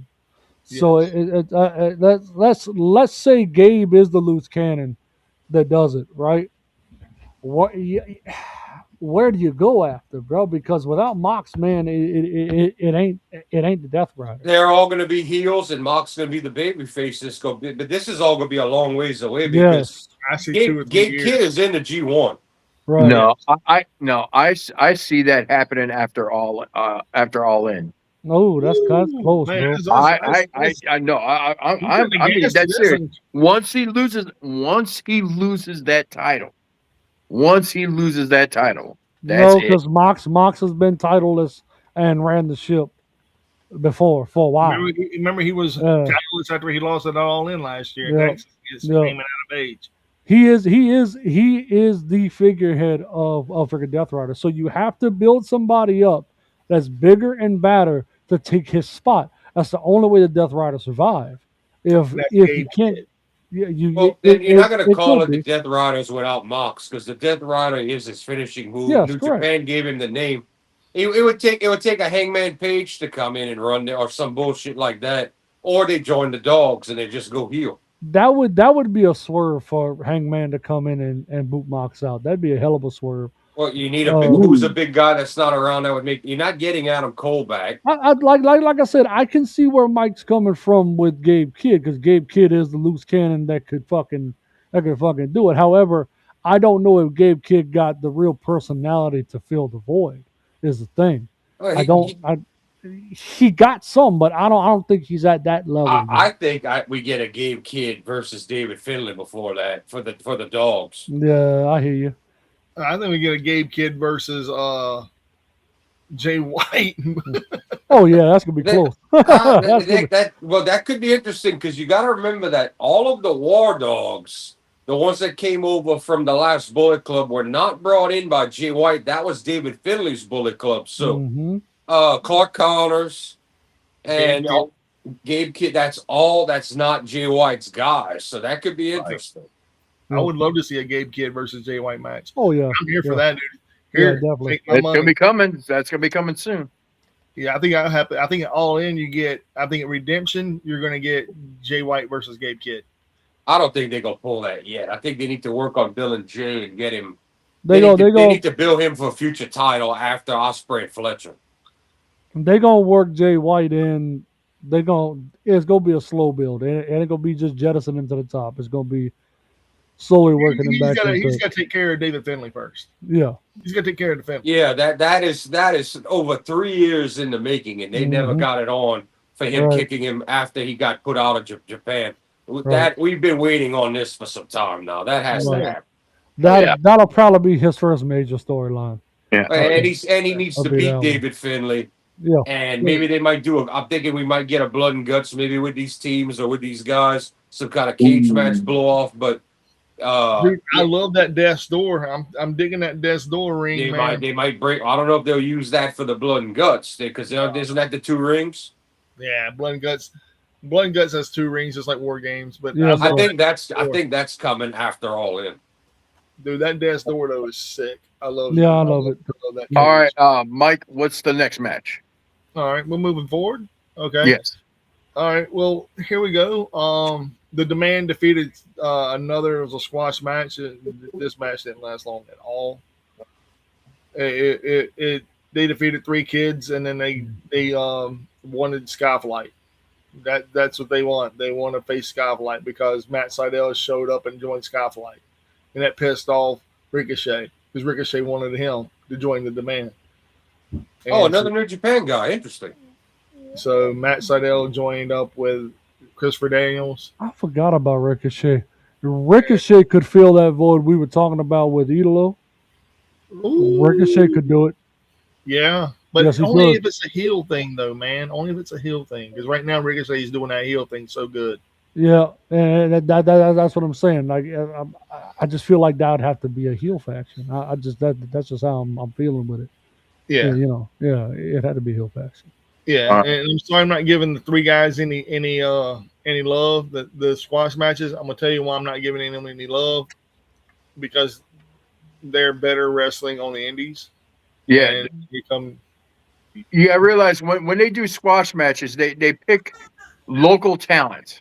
Yeah, they pick local talent to do this, and that's the best way to get your name out there, because you never know. Sometimes that local talent might come back. You never know. So you might see them enough down the road or something, man. Because this right here, they did good at the they did good. They put over the talent, but then we get into the two big good matches: Athena versus Rena. Oh, Starter Woman. Who'd have thought it? To secure the #1 spot in the Women's Casino Gauntlet. Like I said, man, Forbidden Door Part 2. Did I not say that, Jordan? Yeah, what it was. Yeah, and they want to know why I'm griping because all my talents were stolen. Yeah. Salted earth. They're not stealing them, dude. They're borrowing them. Yeah. They're not borrowing them. Tony Khan owns all of them right now. And they borrowed the girl you just named is the only one they're borrowing. Okay, what about okay, they borrowed Shingo Takagi and yeah, he was still in the States from his trip over here, so they went ahead and used there's your post Forbidden Door. Shingo and Drilla. Mystico. Yeah, Mystico is more. I mean, we know he does everybody, but he's mainly a CMLL guy. Okay. Well, actually, Mystico had a match too, ain't it? Yeah. I'll get to that in a second. But Athena versus Rena. Okay. This match was really good. That girl was 19 years old. Taking two women that can go though, bro. Two women that can flat out. Two women that fought in Stardom. Yeah. And go. And Athena beat her with an O face, which was really cool. So she has the #1 spot in the Women's Casino Gauntlet match next Wednesday. Dude, I'm telling you, this beach break that they're fixing to do this coming Wednesday is stacked from top to bottom. You have an AEW International title match. You have an AEW Heavyweight title match. I mean, and then you got the Women's Casino Gauntlet match where whoever wins that gets to take on the TBS champion. So, Anthony, I agree with your statements. Wait, what? He's right. The Death Riders and Dogs partnership is out of convenience. He's right. Neither one of those top guys are going to want to bow down to the other one. He's right.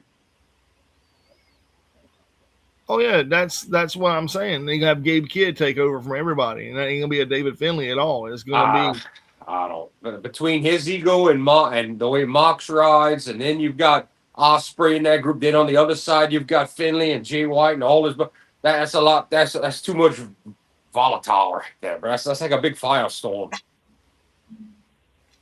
I don't think there's room. I don't think you need Gabe Kidd to try to play leader in that firestorm. I think there's better things for Gabe Kidd to do, or go after a certain person. Yeah, Rena wouldn't work in WWE just based off of what she needs to stay where she's at and cultivate this character that she's building. Because she's gonna get sister. She's gonna get lost in the shuffle in a bigger promotion like that, and it's just gonna go downhill. She's gonna go back to Stardom. She's gonna stick around the U.S. while she's got her visa, work some matches, go back to Stardom, get a little older, and one day Tony Khan's gonna offer her money to come over permanent. No, and she has a twin sister named Pina. It's Rena and Pina, and I love how Nigel said, "Oh, they kin to Mina," and Tony Schiavone goes, "No, Nigel, no." He goes, "Well, one could dream, right?" That's some Bobby Heenan right there. It's Nigel McGuinness, man. It's Nigel McGuinness. I love Nigel. Nigel is great. All right. But yeah, so this match was really, really good between Athena and Rena. This was a great match. Like I said, there was not a bad match. There was not a bad match on Collision. None. Because it was full of New Japan, Stardom, CMLL, and Yeah. Salt of the earth. Salt of the earth. No, That's it's all I'm gonna say. truth. Salty. Truth. The truth. It takes my talent to make your show good. Salty like these chips. It takes my talent to make your show good, buddy. Then had Speedball, Mystico, and Bandito defeated the Rascals. And this right here was a really quick match, but man, was it fun. Man, was it fun. Yes. And Mystico, the whole crowd was singing Mystico's song as he came to the ring. That was in California, right? Yeah. Yeah, it'll be a Latino crowd, so they'll know it. Dude, it was amazing. And they were showing the crowd singing along to Mystico's theme. And even Speedball Mike Bailey was back, Mystico in the back going, damn, dude, that's crazy. Mm-hmm. And even Bandito was chanting, like, keep going, keep going, keep going. It was really cool, man, to see Bandito keep the crowd rolling with it, dude. I was like, wow. The pillar of AEW, Bandito. Wait till they get to Mexico, and it was about what, 2 months? About a month? Yeah, but about a month away. About a month and a half away. Wait till they get to Mexico. It's gonna be insane, dude. God, it's gonna be insane. And then you had Maya World versus Julia Hart to secure the number 2 spot in the women's casino gauntlet. And Julia Hart to me looked like she lost a step, or she just wasn't trying hard at all in this match. Like she really didn't want to be there. Did anybody else catch that, or was I the only one? Yeah, I kind of get that. It's like, I tell you the truth, she really, outside of tag matches, she hasn't really done anything in a while. No.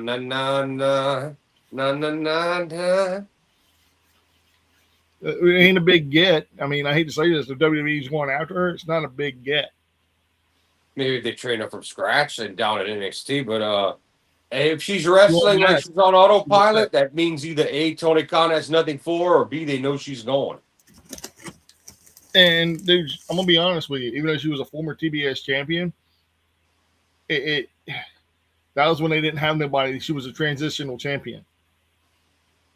Mm-hmm. You can say I'm wrong on this statement, but I'm telling the God's honest truth. She was a transitional champion. She held it for 3 months, 2 pay-per-views, because of the fact that they really didn't have nobody to put it on. Mm-hmm. And it was who took it off of her? Mercedes, ain't it? Yeah. Yeah. All right. Well, y'all, that's it. Y'all going to give it a rating? Oh, it ain't done. Still one more match. Yeah, Kyle Fletcher versus ELP, bro. And you didn't even tell me about that one. Ooh. This was a fun match. Shit, this was a great match. This was a really great. Well, we've got 2 New Japan guys, so there you go. Of course, it's a great match. Salty, man. It's not salty. It's the truth. You got the Kyle Fletcher comes from over there, and ELP is still over there. ELP's borrowed talent. Kyle Fletcher's son. Kyle Fletcher's going to be a future AEW World Champion. That's how it goes. You're going to get banger matches when you get my talent. Yeah. And that's what you got. This whole card was New Japan, CMLL, and Stardom. This whole card. Well, and it was a good card. Yeah, it was. Of course. Look at the talent you got. And Kyle Fletcher beat LP. Of course. And then Takeshita runs down to the ring and gets in his face and shows his championship in his face. That was beautiful. That was well fucking done. Oh, another New Japan guy. He's actually DDT, but I'll let you have that. Actually, he's signed all 3 equally now. But now that Cyber Agent and Ashai TV own both DDT and New Japan, it looks like they have more power over Takeshita. And he is in the G1. Is he in the G1? Oh, shit. Yes, he is. Damn, am I getting him in Chicago or no? Yes, you are. Yeah, you are. Okay. He's the first guy listed in A Block. Yeah. Now, Josh, what would you rate this show? And be honest. Here come the 9s and 10s. Besides the 2 squash matches, everything else went off. Those 3 squash matches. 3 squash matches. Other than that, this probably was one of the better collisions I've seen in a long time. Sounds in a like long the best time. with that talent, with the card of talent. Sounds like the best collision. I'm gonna give this. Actually, I'm gonna give this a solid 8. I'm gonna give it a solid 8. Okay. J. Rob, what did you rate it, brother? Did you watch it? I missed it from what I heard from Mike's explanation, minus the squash matches, which I've always said that if you're gonna put on squash matches, you're trying to get a single talent over, and you're not gonna have the full enjoyment of a wrestling match like you would two equally suited talents going. So that takes it down a peg. It sounded like a 7 to me based off of the actual New Japan in involvement, the matches in. So I'll go ahead and say 7 from what I heard. I didn't watch it, so I can't rate it. But I will disagree with y'all on the squash matches. I think there's a time and a place and a reason for that. It elevates talent. I'm not going to hate on the squash matches because all that does is add to the story building in AEW, which Khan and friends need to do to get to bring the viewers in. So Rush got to win over Jobber A. Makes Rush look great. Move Rush. Keep going with him. The same with the others. So I'm not going to hate on the squash matches. But you're not building storyline. Like you're not building. You're getting them on that television program, and you're getting eyes on these people, so more people are going to know their names. That's right. That's what I said. You're elevating a single talent, so you're not going to get as much involvement or enjoyment as you would two equal. Well, look at it like this. I'm going to use Roosh as an example. He got a squash match. Did it go 2 minutes, Mike? It went about 2.5, if that. All right. So certain people, this could be their first time seeing Roosh. Some people be like, hey, I've seen that guy before. Now you put Roosh on next week's Collision and give him a decent 10-minute match against somebody. That's what you do. You would have to. You would have to give him more time to breathe. Expect it. If they fuck up, if they don't. But expect these guys to get TV time in actual matches next week. That's what should happen. Yeah. And set up the crowd. The man wants to go after Skyflight. Let him go after Skyflight. Oh, I missed one little thing. The ops were backstage. They want Shibata to take over Bandito in Ring of Honor. Shibata is 19-0 in Ring of Honor.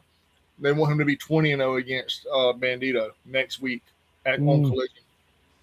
That's going to be a good match. Yeah, that's going to be a really good match. Shibata versus Bandito next Saturday. Oh, a New Japan guy. Who would have thought? My God. Yeah. But also, Mike, before you get to your rating, how many in the same 2-hour span compared to TNA and Collision? How many matches did Collision have? 10. 10? How many did TNA have? 5.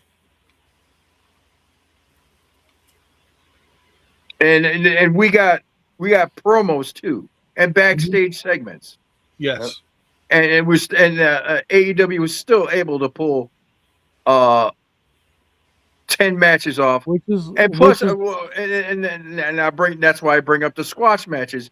It's like how Jordan says, these are to elevate the talent, to push talent, also maybe feature local talent as well. So can't hate on a squash match if it's done for a reason and you get something out of it later on. Well, if you get something, I would say this: the first squash match of the night was Thunder Rosa, Mina Shirakawa, and they defeated Zara Zucker and Becca. I'll start giving them names, and that was to bring Mina Shirakawa and Thunder Rosa in a tag team. Yeah. There you go. Bam. Tony's not here. Tony's not here. Mina needs a partner, something to do.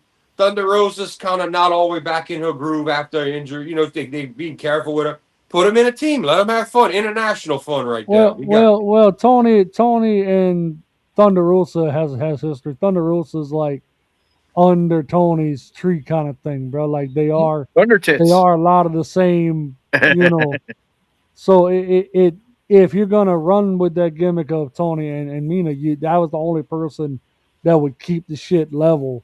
Yeah, to go if you're gonna use Thunder. Yeah. Yeah, Thunder Tits, you know? Yeah, right. And the second squash match was the man defeated Sonico, Chris Nasty, and Jordan Oasis.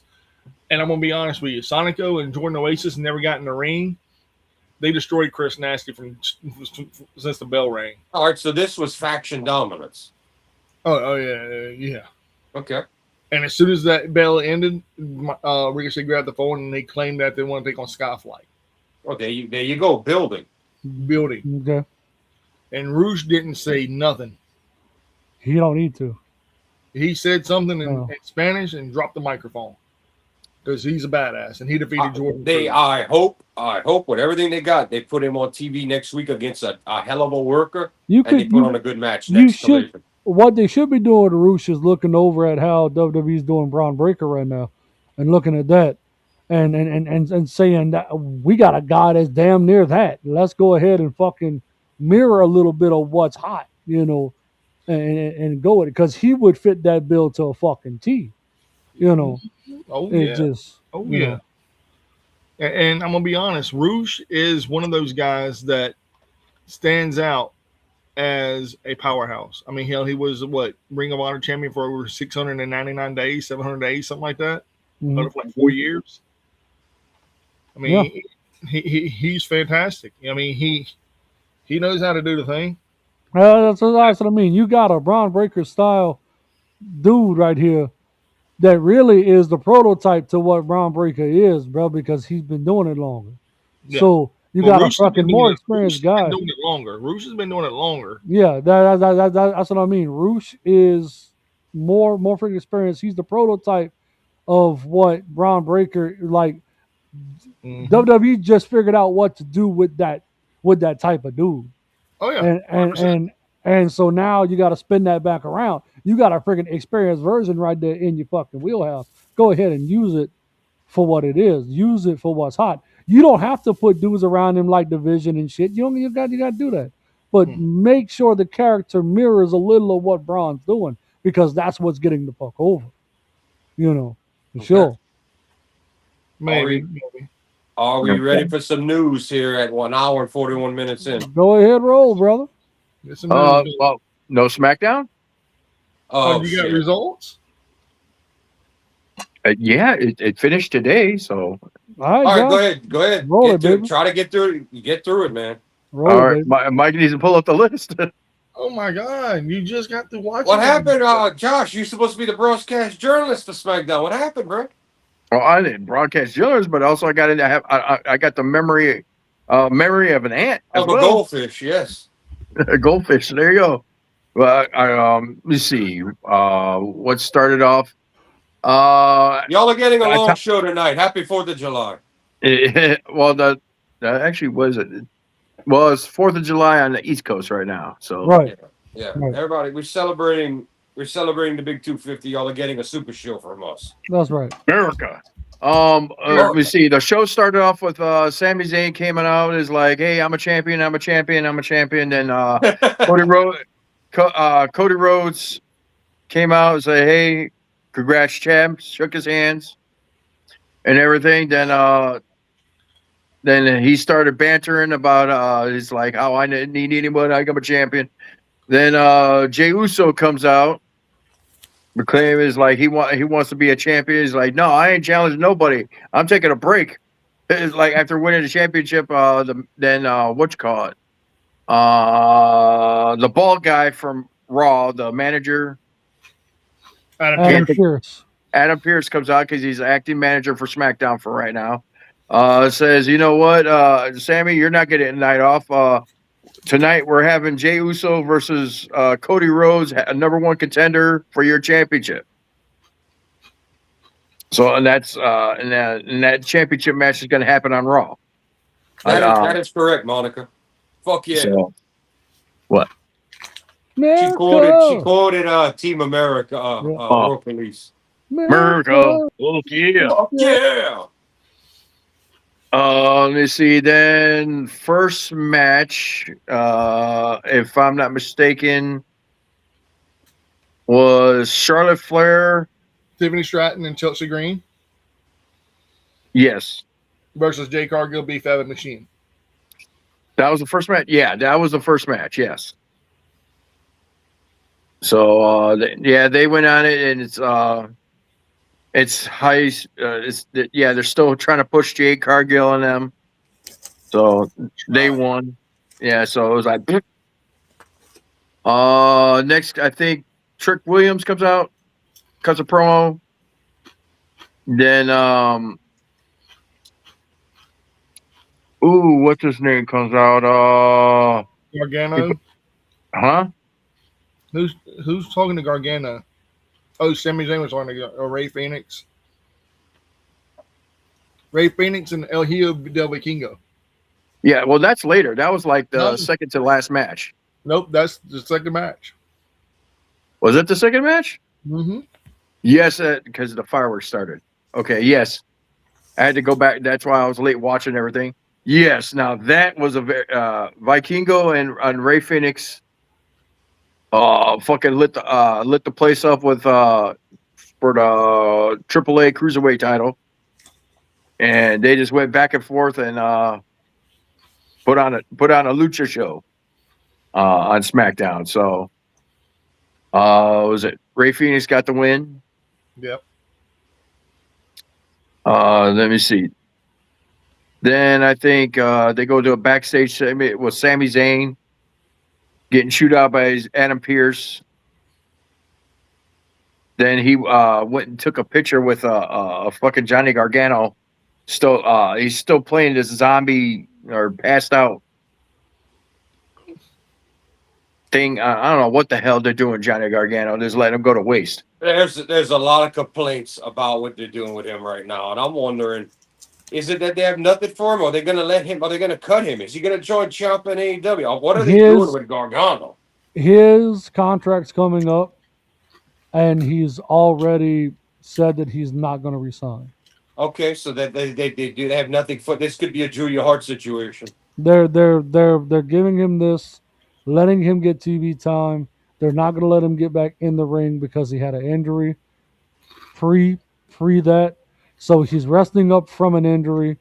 They got him on TV, and when his contract ends, he'll probably be going with his buddy Ciampa. Well, the one I'd be worried about for him is how much longer does his wife have?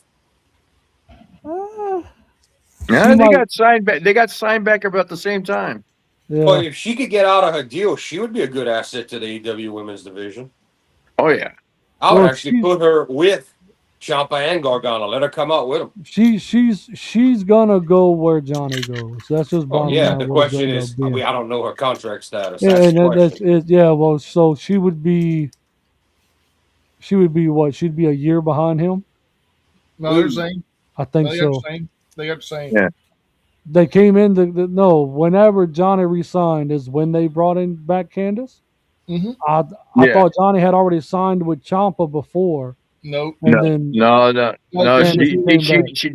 She came back about the same time as Johnny Gargano. So if her contract's up, his contract's gonna be up. Okay. So if I remember right, then it's the Trick Williams promo come out. Mike's man. And Mike's main man. He starts promo with his with his little Yanni and everything. About right when he was about to speak, Carmelo Hayes come out. They go bantering back and forth. Trick Williams like pimp slaps him, and then he tries to walk away, but Carmelo Hayes charged him and basically kicked him in the ass and ran back in the ring. You know, so they're setting up for that type of match. Trick is turning into the beat 'em up heel. And I'm perfectly fine with that role for him because he has enough charisma to be hated, which is fine. So this is how you get him to still be over on the show without pushing him any kind of way. It's just he can just stay to where he's at. But he is the beat 'em up heel. He's the guy you send the plucky baby face to go up and beat. That's just what he is. And then the next match, if I'm not mistaken, is Yeah, Brie Bella going against one of the fatal influences, or whatever that faction is. Is it fatal influence? Laney Reed. If I'm not mistaken, she lost this match, right? Who did? Brie. Yeah. Yeah, yeah, that's right. Yeah, she lost this match. I forget against one of them three girls. Who really cares? Yeah, that was a who cares that match. So next match. We get our R-Truth segment, don't we? Yes. Damian Priest and R-Truth are partying up for America. Fuck yeah. And the AAA tag team champions, the War Raiders. Yeah. The War Raiders come out and is talking smack to them. Is like, we want your title. We want your titles too, and I think they're gonna have a tag match as well. Cool. Then I think we get a Danhausen segment, ain't it? Yep. No, it was after the Trick Williams promo. Then we got a Danhausen segment. That was probably the only thing entertaining with the whole entire episode. Man, do they got a cash cow with Danhausen? I swear to God. Well, yeah. You put the man on ESPN. You put him on national television. He's an awkward, charismatic, weird little dude, and that's who he really is in person. So it translates over. They need to just hook up to the rocket and let that motherfucker fly. All I know is we got to change shit. All I know is he was just in his laboratory. He's got the Miz and what's his name? Toxic. Kit Williams. There you go. He's got like some Halo type of things on there, and they're just like look like they're getting shocked. And Matt Cardona comes in and he's like, "Hey, what's going on?" And he's like, "I don't know." Like, "Hey, I can use your help. I don't want to touch nothing around here. I felt kind of weird." But right when Matt Cardona comes in, all of a sudden you just hear the Miz go, "Whoa, whoa, whoa!" After that, I lost it. I was like, "Oh God." Then he's like, "Here, I just need you to turn that down while I dial this in." I'm like, "Okay." So he turns this down. All of a sudden, Miz and Kit Williams just keep getting shocked. They're like, Ugh. Then you hear Kit. Then for some reason, you just hear Kit Williams go, "Awesome." So I think we're gonna have a mind swipe right there. That's great. It was a funny segment right there. So after the Brie Bella match, it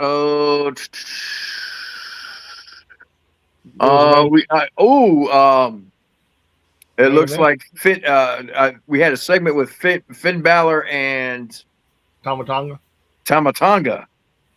Mm-hmm. So yeah, there's and that's setting up for next week on SmackDown, because Tama Tonga and his brother jumped Finn Balor. So, which is wild because Tama Tonga was like the third man in the Bullet Club under Prince Devitt Finn Balor. So that doesn't make a whole lot of sense at all. No, well, that's because they separated themselves from Bullet Club. You grab a drink, you'll be right back. Yeah. They're not gonna let any ties from Bullet Club bleed over into WWE. And that's sad, because you've already given them nods with AJ Styles and Finn doing the thing, and you've given it nods, but you won't give it no legs within WWE, and that's I don't understand it. You got the fucking blueprint there. Why not fucking give it a try? It would definitely be an overact, even for as short or whatever they would be. It would be over. So why in the fuck not do it? You know? I mean, they could have kept the other brother and added the three brothers and the two good brothers, and you would have had a group right there on the Finn. That'd have been all you needed, unless you had a new guy. The new club, the new club. Yeah. And then if I'm not mistaken, it goes to the last match, which was Cody Rhodes going against Jey Uso. How was that match? It was actually pretty good, decent, good match. It was for number one contendership to Sami Zayn's title. Went back and forth, but in the end, Cody Rhodes got the win, so he gets a title shot Monday at Raw in Chicago. Yep. And that's where Sami will turn heel. You think? No, sir. Yeah. No, sir. That's where Sami turns heel. He chicken shits his way to keeping the title, and Cody's gonna be back on the chase because you need Cody back on the chase. Yep. Yeah. That's just what's gonna happen. So Sami's defending against. Do you think they're going to take the title off of Sami that early? No. Listen to what I said. Cody needs to be within the chase position. Sami is going to chicken shit his way into keeping the title next week, but it's going to cause Sami's heel turn next week. Oh yeah. So Sami and Cody are definitely fighting for the title next week. Yep. And I'm going to tell you what and this right here has been speculated. Brock Lesnar wins the title at Saturday night's main event, July 18th. Another squash to Brock like they did to Kofi Kingston? So it'll be a Hell in a Cell match versus Obafemi. I wouldn't do that. I mean, they're going to have to screw Obafemi out of it. You can't give it to Obafemi yet. Yeah. They're saving Oba for Roman. They're saving Oba for Roman. Oba's gonna screw Brock out of the title shot. That's what's gonna happen. Because Brock came and low blowed him, did the whole segment there last week. Oba's gonna wait and he's gonna get his get back whenever Brock's gonna have title on the line. So once again, Sami's gonna chicken shit his way into keeping the belt as he goes along. Yes. And there has been rumor that creative doesn't even have a clue why Sami Zayn even has the title. They haven't put him on any like talk shows. They haven't had him booked for any talk shows. I can see him being a transitional champ. I just don't know. He 100% is. He's 100% transitional champion. But it was the right move to make with the two guys that they had, right? Within Saudi, with the two guys they had that's already done kicked the title back and forth. It was the right move to make to freshen it up. Because it was getting stale really fast. But at the same time, I don't see them. They shouldn't take the title off them.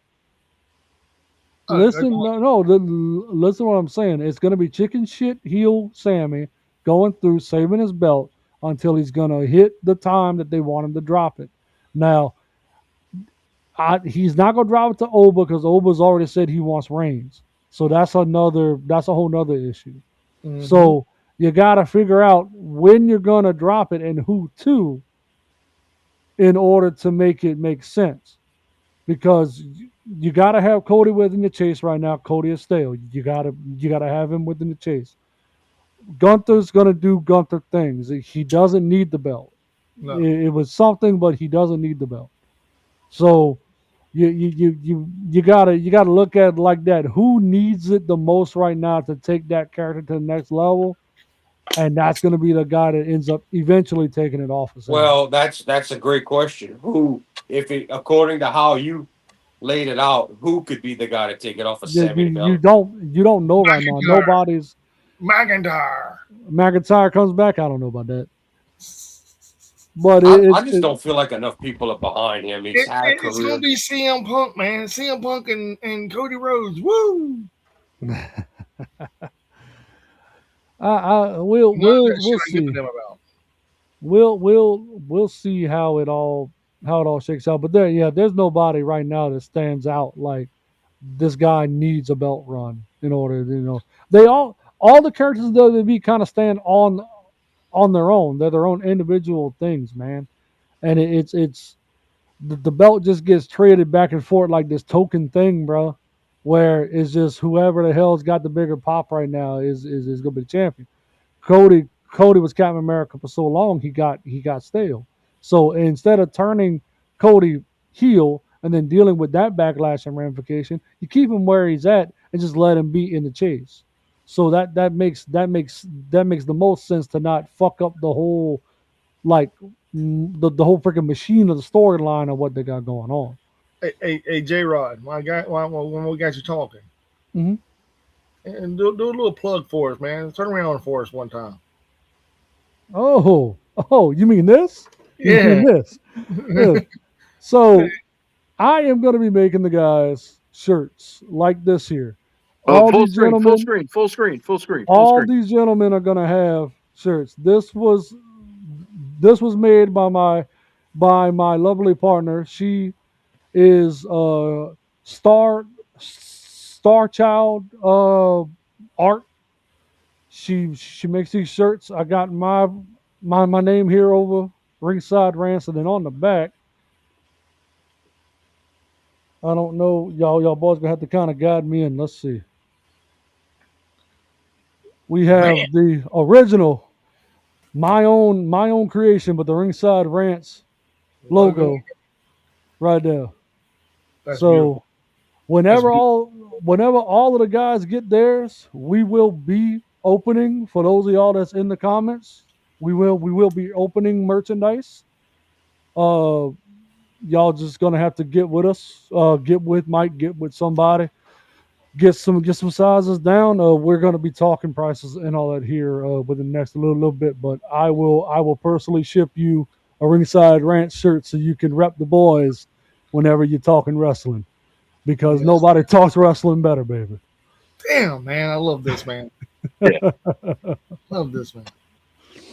Hell yeah, it's pretty cool. That's better than pretty cool. That's fucking awesome. Yep. Dude, I got chill bumps, bro. I got chill bumps. And if y'all saw that texture, for those of y'all that's in the comments, y'all saw that little texture, the actual ring has a matte feel, like a ring mat on the back of it. We was able to find a textured base to put down that feels like an actual ring whenever you touch it. Nice. So, yeah. It's pretty freaking cool. Yeah. And I'm gonna use the explicit content here for a second. That's fucking cool. I don't give a damn, dude. I think it rocks. I enjoy it. Thank you so much for doing that. Thank you to your partner in crime for helping out with that, dude. That is so amazing. Yeah, dude. I just can't wait to see it in person. I'm gonna be honest with you, J Rod, man. I'm shaking already, bro. I'm like fiending, bro. I'm fiending. Like, dude, I just want to reach you there and just snatch yours off of your chest. Yeah, bro. Woo! Man. Yeah. And look, Josh, so we had talked about your color. If you want to swap to Chicago Bears, I can do that for you. If you want to swap to that. Ooh. Because no, I think I want mine, but since I kind of represent Red Cave Collection, I like mine red. Okay, all right. So the original thing that we had talked about. Okay. Yeah. See me, I would love the Green Bay Packers, honestly, but can we do something with gold and blue, like Notre Dame? 100%. Gold and blue, baby. Gold and blue. Just go. That way I won't have to. That way I don't have to make Josh embarrassed every time he has to see me wearing my shirt. There it is, boy. The classic rivalry. Actually, maybe when football season starts, we'll switch to some football colors. Hey, bro, I'm just saying, I can make jerseys too, bro. I can make jerseys too. I'm just gonna throw that out there. That might be down the road a little bit, but we can make something shake, baby. We can make something shake. My number is 3 for the jersey. 3, 10. Yours is, but hey, Jordan. Yours is gonna have just heel life across the front of that jersey, bro. That's all it's gonna have. I want number 10. That's all I'm gonna say. No, mine will be 13. Oh, really, Caleb? Really? Boo. Mike. No. 10. Josh. Karma 13. 13 is bad luck. I'm going with number 10, Jordan Love, baby. Well, yeah. Yep. That'll be down the line. Yep. That's gonna be for Christmas. Yes, there it is. Say, man, dude, here we are talking. hey, I know y'all ain't hockey fans, man, but just saying, man, hockey jersey. Yeah. Whoa, I like hockey jerseys, the style. Oh, I do too, man. They're beautiful, dude. And had the number on. Oh my god, bro! You don't even get me started. Don't even get me started. I love it, J-Rod. We giving you all kinds of ideas, and you giving us all types of. You get me making me foam with the mouth, man. Making my mouth water, bro. I tell you, we gonna have it all though, bro. Like stickers like this. With the backs for the cars and all that, I can do all that, man. So we got some hot stuff coming down the pipe. I got a laser engraver. I could send you away. There it is. Dang, man! I wish I had some cards to pass out in about 2 weeks. Hey, baby, look. The fact is that we growing, but we growing the right way. We got a good law fan base now going on, bro. Appreciate all of y'all. And like I said, the merch is gonna be on point. So y'all hang around for it, because I'll be dropping little tidbits as I make it. I'm gonna show it, and then y'all will be able to order it. So, but you know you messed up on your shirt though, right? Ringside is one word. Every great federation is three names. So, I agree. So. My idea is Ringside Rants across. You know what I mean? Okay, we can split it up. I'm okay with that. I'm okay. Well, this is the test. So this is the test. This is the test shirt. I'm fine with it. You know why? Because it's beautiful. I think it's amazing, man. I really do. I think it's very beautiful. And it is a test run, and this test run right now is at 100. So I love it. I know. Speaking of news, Jordan's over there stuffing his face full of whatever it is. I want some. And now we can get to the our news segment. So with the news,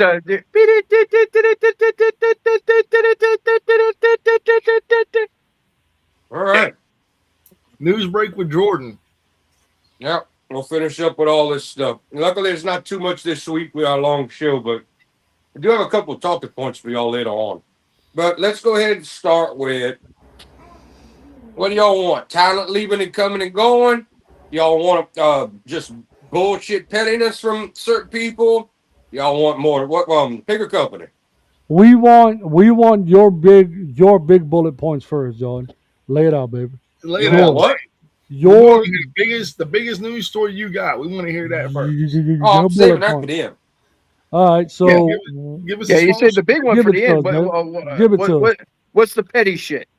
We start with the petty shit first. Oh, Josh wants to start with the petty shit. Okay. Of course he does. He's fucking bad karma. Why wouldn't he? Come on now.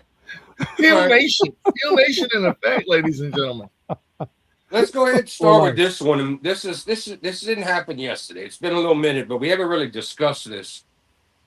Mick Foley shilling his new deal, letting everybody know that yes, he's going to have a new action figures and new merchandise, AEW and independently, and he's still willing to sign WWE merch if the fans bring it to him. I mean, this is a shill. This is a shill move. I mean, he's out to make money. I mean, we know the whole drama of why he left WWE to go with a company that supports the same thing. Anybody got any comments on this? I do. I'll start right now. I don't think it's petty at all. AEW Wednesday night dropped. If you tag their company or whatever it is, you get a free Mick Foley trading card for free right now. Mm-hmm. That's the only way you're going to get it. The only way you're going to get it. And it's only good available until July 18th, I think it is. Mm-hmm. After that, you can't get one at all. And they're making them to print. So, like, you know how albums are made, like, limited edition of 350 or 200, or some of them are limited to like 100 or 150.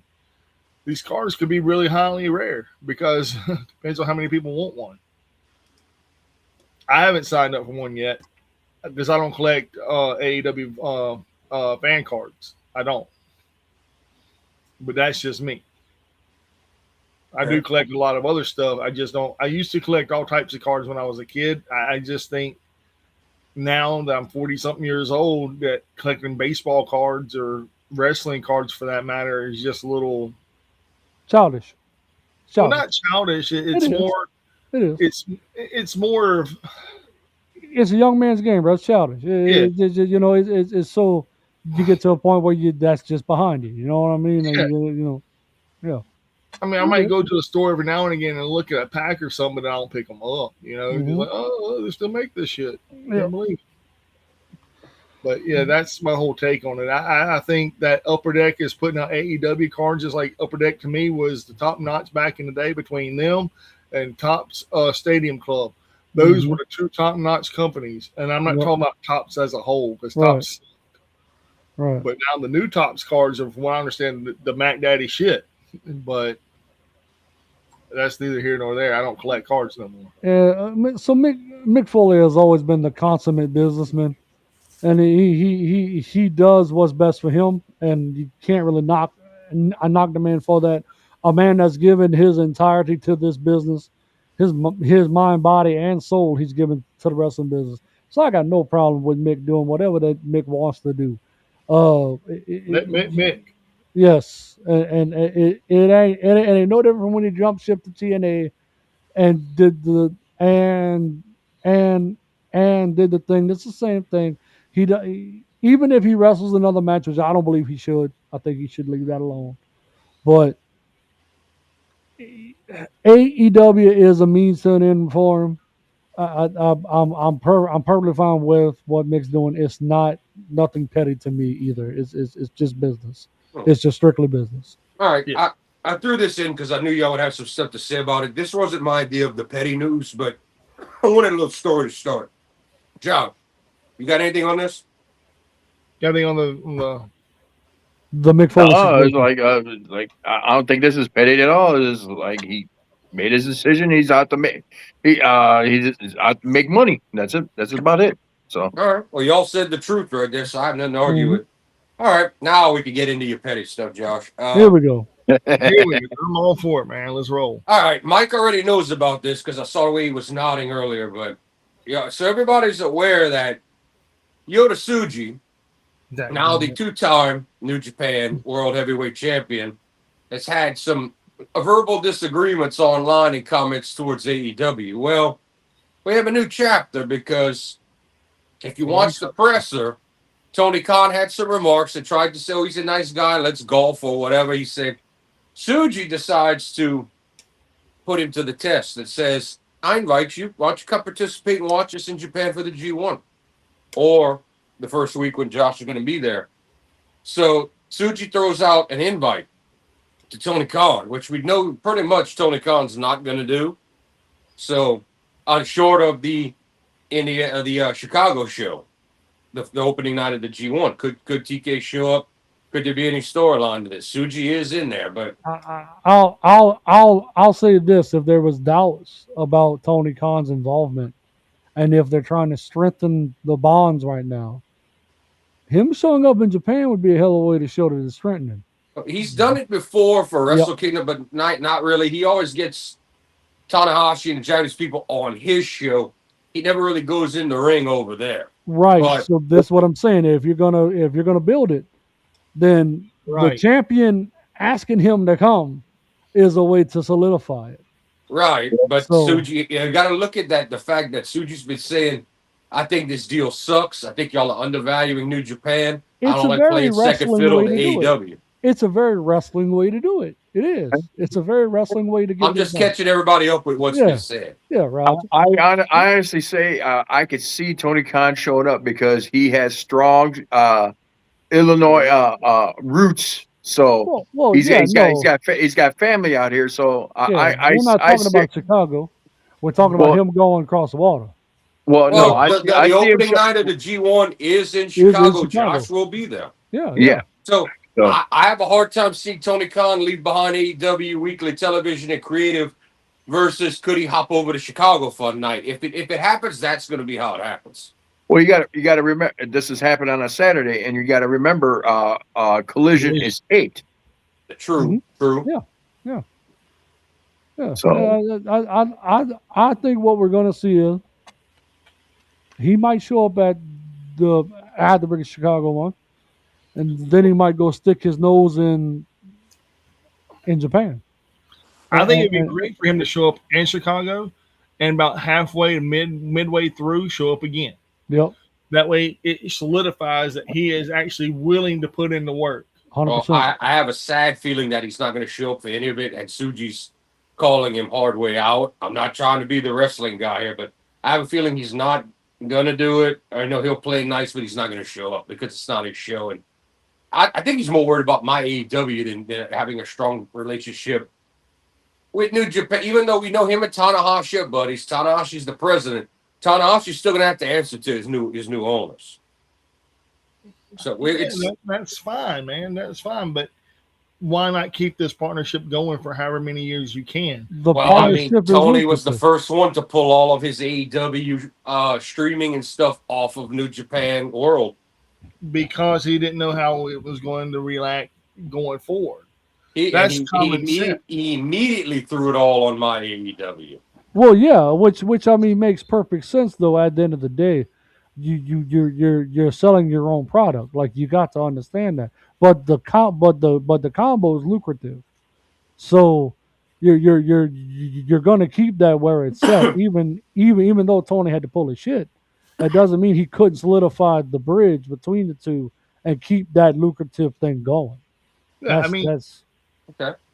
If he does what he, like I'm saying, like if he shows up in Chicago, that right there says first step. I'm here. I'm wanting to make this work. It would be a sign of good faith. I understand what you're saying. Mm-hmm. Yep. And then halfway through, the 3/4 of the way through, show up again and do it again. Mm-hmm. And because you're not only solidifying your company, man, you're solidifying that you want this partnership with TBSI, Cyber Agent, and New Japan, DDT, and Noah going forward, and TJPW going forward. You want it to be a big ass fucking unit. Mm-hmm. Because if you don't have that unit going forward, then what is the forbidden door going forward? You don't have a forbidden door. And then Suji, I guarantee you, if he does do this, Suji will be more than willing to come to the next forbidden door. And I have a feeling that Tony Khan will be more than happy to relinquish some of his time to go do the I think it's a work by Suji from jump, to be honest. I think it's the work. It's the work, man. Yeah. Well, he's been vocal since he got that belt at Wrestle Kingdom earlier this year. He's been the most vocal guy taking up for New Japan and putting down AEW. So if it is a work, it's interesting. But there's also that known fact that I don't know why Meltzer put it in Tony Khan's head. He does not like the Los Ingobernables de Japan members. So Evil, Hiromu, freaking what we're talking about right here, Suji. That's all. He didn't even try to make a play for those guys in AEW. He let them go right to WWE. Why? I don't know. I don't understand. Takahashi, I could see him making a play for, but he didn't even try. Hiromu Evil wanted to go because he wanted to be next to his wife. Mm-hmm. I understand that, but Tony Khan didn't even make an offer to Evil. Like he never invited Evil to any forbidden anything. Evil has never fought in AEW. He's got something against Evil. Hiromu did, didn't he? Hiromu did come over for like a match at Forbidden Door or something. He did come over, but it wasn't nothing major. But Evil has never shown up. He's never invited him. We don't know why. Or I wouldn't be surprised if the invite was there and Evil just turned it down. Evil's gonna do what Evil wants to do type of cat. Evil is evil. So yeah, we don't know what goes behind closed doors. We can only speculate. But the business side of that would be to extend the invites and then see who wants to work and who don't. So we need answers to. We need one of us to go to one of these shows and sit back there and do the presser and ask these fucking questions. You can't just walk into either one of the two big companies because Tony Khan controls all of his media narrative. You're only allowed in if you ask the right question. JD is not allowed in because he criticized the product. What do you want me to do? Do the Three Stooges? Press. Oh. What we need to do is throw you in a dress shirt and some slacks and get you a badge, goddammit, and get us some information. That's what we need you to do. Play the cards. Play the right cards. That's right. Anybody else have anything to add to this topic we're on about the ongoing Yota Tsuji disparaging AEW and now the invitation to Tony Khan to show up for the G1? Everybody finished? Pretty much touched on what's there. So we can move on. Josh, you had nothing to say about it? Nah. Mike, you went? Yep. All right.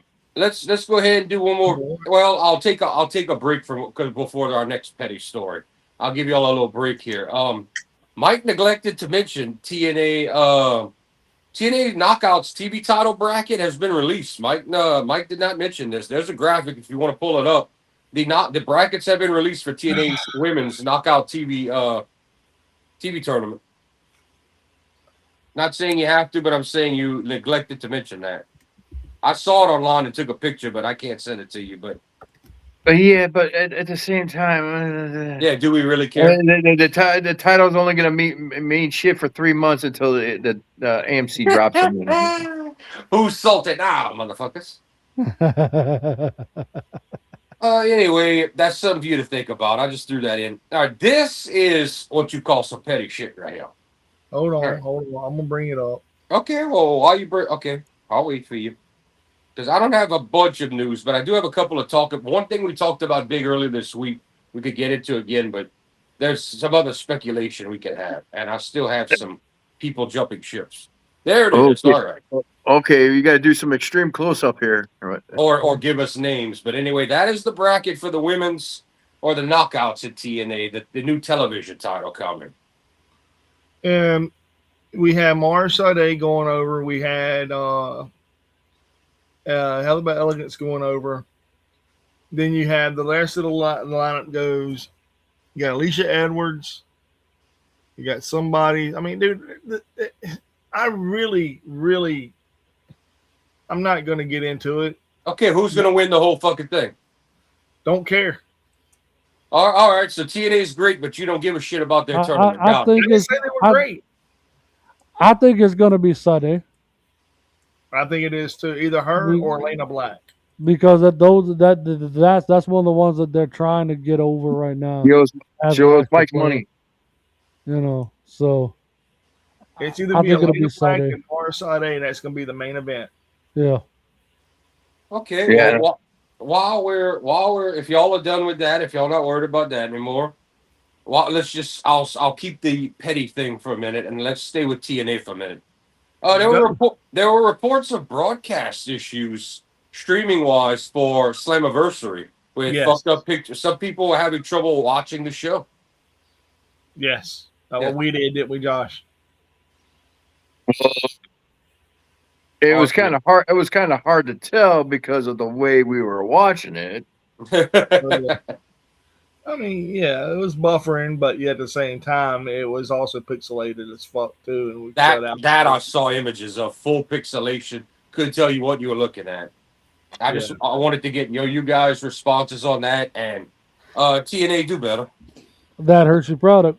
That hurts your product a lot. That's a part of it. That production.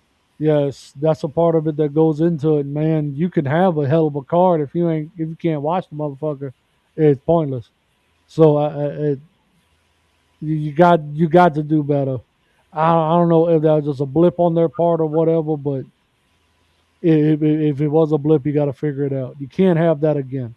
Okay. If your next pay-per-view has technical issues, your fucking people that are looking at you like fucking AMC, like these other ones, they're like, "What the fuck you doing?" Yeah. We're freaking not gonna keep you on TV. You got to realize, there's been a lot of bad weather this past couple of weeks, so around the country. So you never know what's going on and what's hitting what. Bro, if you are a nationally televised event, there is ways around weather. You have satellite imaging. You have things that gets around now. It's not like back in the day where a thunderstorm can knock out a broadcast or make it buffer because it's coming out of one central location in fucking God knows where, Iowa or something. Here's a great comparison. When was the last time anybody remembers a football game broadcast being fucked up? An NFL broadcast? Because it's all satellite now, baby. It's all satellite. Yeah, just using that as an example. That's live. That's going on all over the country.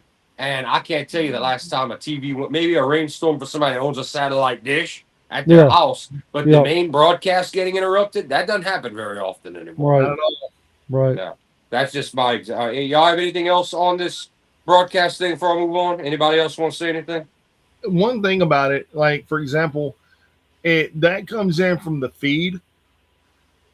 Get better feeds, get better servers. Yeah. I mean, the servers themselves get overheated. Keep them cooler. Well, that becomes a technical issue where it's you're not putting money into your tech like you need to. That's what it's saying, right?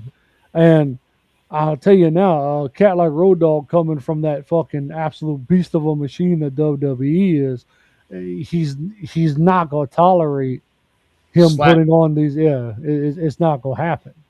But So I know he's like, where did you get all this ECW equipment at?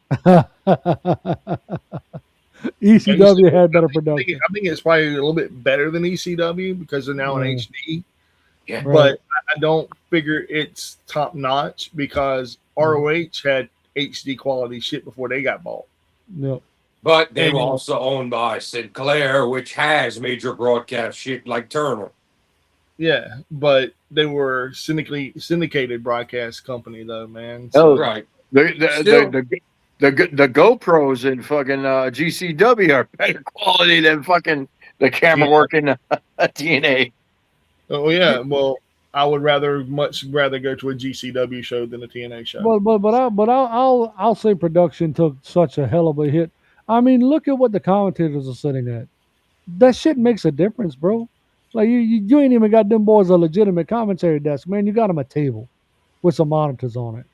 That just makes your fucking shit look fucking backyardish, and it's not a good look. Well, it's kind of old school, actually.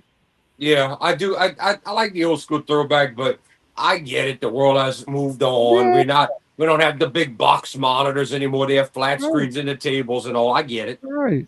iPads and shit. You know, even that freaking aesthetic makes a hell of a difference to the overall look of your promotion. You know what I mean? If you're trying to make yourself like a serious contender and your fucking commentary is at a table, it's a bad look. You fucking having problems with your technical shit because you don't want to spend no money on technology. It's a bad look. You got. But on top of that, the table it's covered in A game. Mm-hmm. Whatever A game is. It's a fucking hydration drink like Prime. So they can go to hell with that. Actually, the best one I think it was NXT. Someone in NXT, the table got smashed. All I know is that somebody had a box of candy at the table, and the candy was just all over the place. Mm-hmm. What the fuck? And look, back in the day, bro, whenever the Raw set would get destroyed, they put somebody through a table. Yeah, they would absolutely run them boys out of damn fucking wooden table from underneath the ring, bro, set it up. Cool. Well, it was a Spanish news table that always got destroyed, man. Right, but that's under. But this is just their actual everyday production. Like they're perfectly happy with that. Yeah, I remember what the Spanish news table got destroyed all the time. Then the one time that I think it was the King that said it. They destroyed their table. It was like, hey, wait a minute, we ain't Mexican. Yeah, nice. so Rock, live on the air, and he said that. Nice.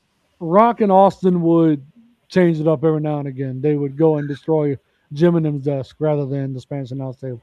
I mean, everybody when you do something so much and then you change it up, it makes it fresh again. That's just human nature with it. Like, why did destroy our table? We ain't Mexican. They're like, what the fuck? Boo you. Anyway, moving on, Jordan. All right. Let me do a couple of little stories here, and then we'll get into some talent. All right. Let me knock this out. I did not sit and listen to the whole thing, but there are 2 phone calls from Ari Emanuel to Vince about our Emanuel giving Vince advice on his legal issues. This is from the past before all this was settled. Mm-hmm.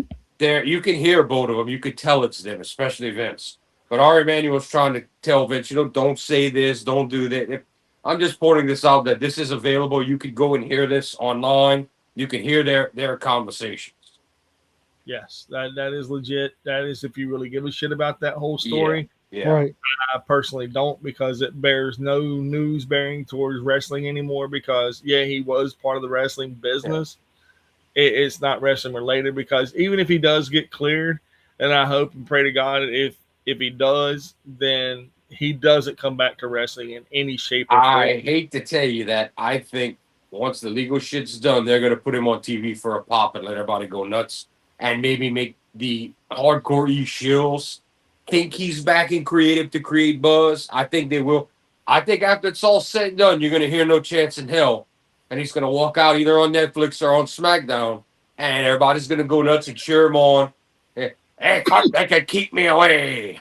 But no, I'm the man that created WWE, the fruit of my loins. They're going to put him in the Hall of Fame, and it's like, all right, you're retired. Did you say retarded? Or did you say retired?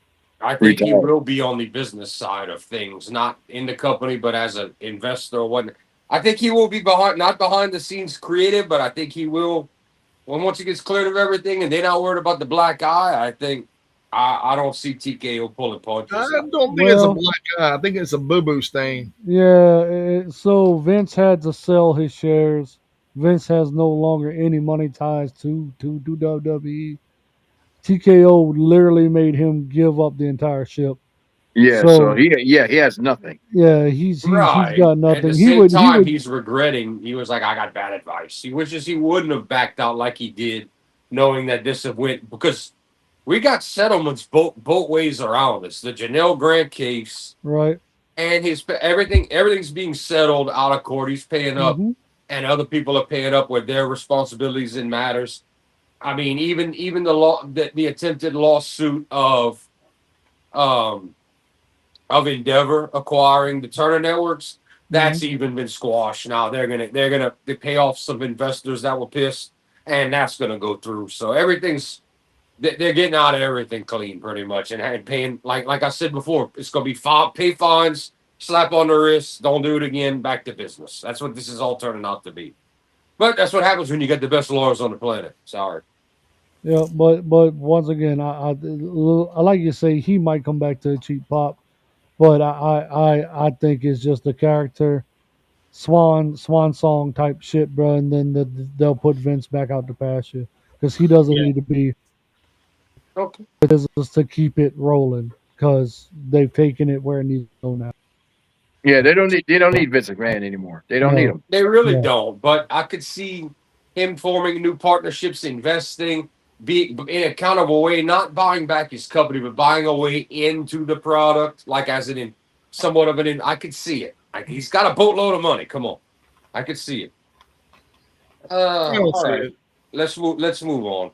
All right, let me get to this extremely petty news, and we'll talk about some talent and who's going where. All right, y'all might have heard me talk about Niccolo Piccolo before. He's big time, Hollywood. He manages like 10 of the top wrestlers in the pro wrestling world, like Roman Reigns and friends.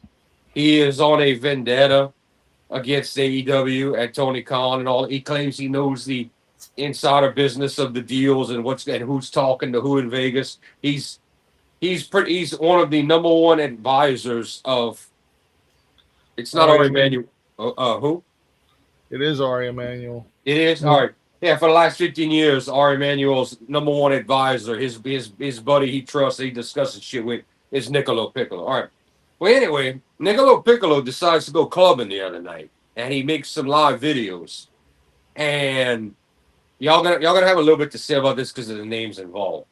He breaks out a Ricky Dozan limited edition 2 in the world watch that looks like a title, an actual watch. Who knows the value on it?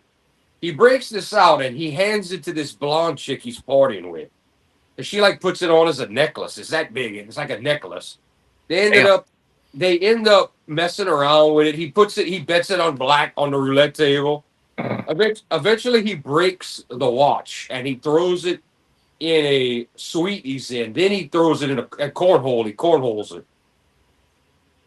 So he throws it like you're playing cornhole, like hacky sack, like This is done as a shot to Meltzer, this part of the story, because remember when we were talking about greatest of all times and lists, and Meltzer had a fit because Hogan was on. He said Ricky Dozan was the top 5.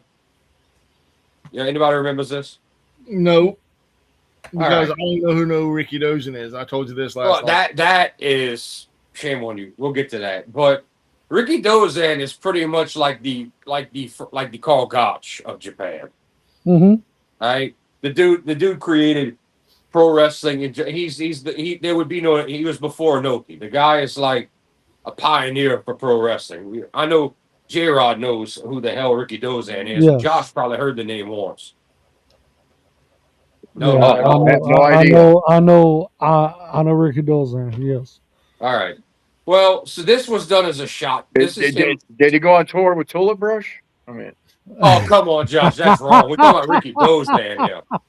Yeah, Ricky Dozan is like Black Sabbath is to metal. Okay. Mm-hmm. That's what Ricky Dozan. Sure, it is. It is. And yes, Hulk Hogan's a bigger name. Don't get me wrong. More people in the world know of Hulk Hogan because he was on entertainment level. But Ricky Dozan did help to change the business in the whole country. Anyway. So did Bruno Sammartino, but does anybody care? Did who? So did Bruno Sammartino, but does anybody care? Yeah, WWE especially cares with their nice record and always promoting Bruno. The reason Bruno's popular is fading is because people are getting old. That generation is not that many of them alive left, and the whole business changed after the 80s. And we're on to, some people, the oldest wrestlers they know is Ric Flair and Dusty. Yep. Business is changing, time's moving forward. Anyway, Niccolo Piccolo, this is only one of 2 watches. It looked very expensive and very like side plates and the main title and all of this. He breaks it, he throws it. This was done to Needle Dave, but then he's not done. He hands, I don't know if it's the same blonde woman or not. They're in a suite in a bathroom, and he hands this woman a box as a gift. And she opens it up. This is against Tony Khan. He hands her a box, and it is an Antonio Inoki red scarf. Like the towel, the legit one for which you can buy. Yeah. If any fan can get. Tony Khan brags that Inoki's family gifted him his. Okay, that's where Tony comes in. Yeah. He gives her this, and she says, "Ooh, what is it?" And she's like, "What do you do with it? What is it?" And Niccolo Piccolo goes, "I don't know. I never seen it before in my life." Like he's just trolling hard, and she's like, "Well, is it a towel or is it a wash? What is it?" And he's like, "I don't know, to be honest with you," but he's doing this to troll Tony, and so she's like, "Whatever. It looks kind of nice," but that was the extremely petty part of the show, by the way. So Niccolo Piccolo trolls Tony Khan and Meltzer. But I'm gonna say, dude, like, let me smash this, and here's a towel to clean up. Pretty much. Well, I'm not gonna lie. Whether that was the same girl or 2 different blonde chicks, the chicks look good. They look good. You can tell the dude. Well, that's fine and dandy. That's great. I'm happy. But who's he trying to like make mad? Meltzer. He's just needling Tony Khan and Meltzer because it's turning personal between them. So anyway, he used Japanese wrestling and 2 icons to prove that Meltzer doesn't know what he's trying to say. Meltzer says this one's the best of all time. And his point was the girl didn't know who the hell Ricky Dozan was. Y'all don't know, 2 of y'all don't know Ricky and Inoki. And so he was doing this just to needle. I know who Inoki is. I know who Inoki is, but Inoki is younger, closer to our generation of when we grew up. And he created New Japan. But yeah, the whole thing was done to needle them to just devalue what they think they hold high. I'm just reporting it because it happened, and it was kind of funny the way I was watching and it was being described. If y'all probably don't have much to say about it. I'm just reporting it. I think it's stupid. Okay. All right. Now let's get into some talent here. We mentioned this a little earlier this week, but we'll do it anyway because there's a rumor on it now. It's official. Eric Young, we know, has left TNA. No, he was not fired. Tell a viewing audience. He asked for his release and was granted it. He said, "See y'all very soon down the road." He's not done. So yes, he's leaving TNA now. Mike was talking earlier this week. Oh, AEW. There are rumors that WWE want him in creative backstage, and they're going to give him a few matches to put people over. NXT though.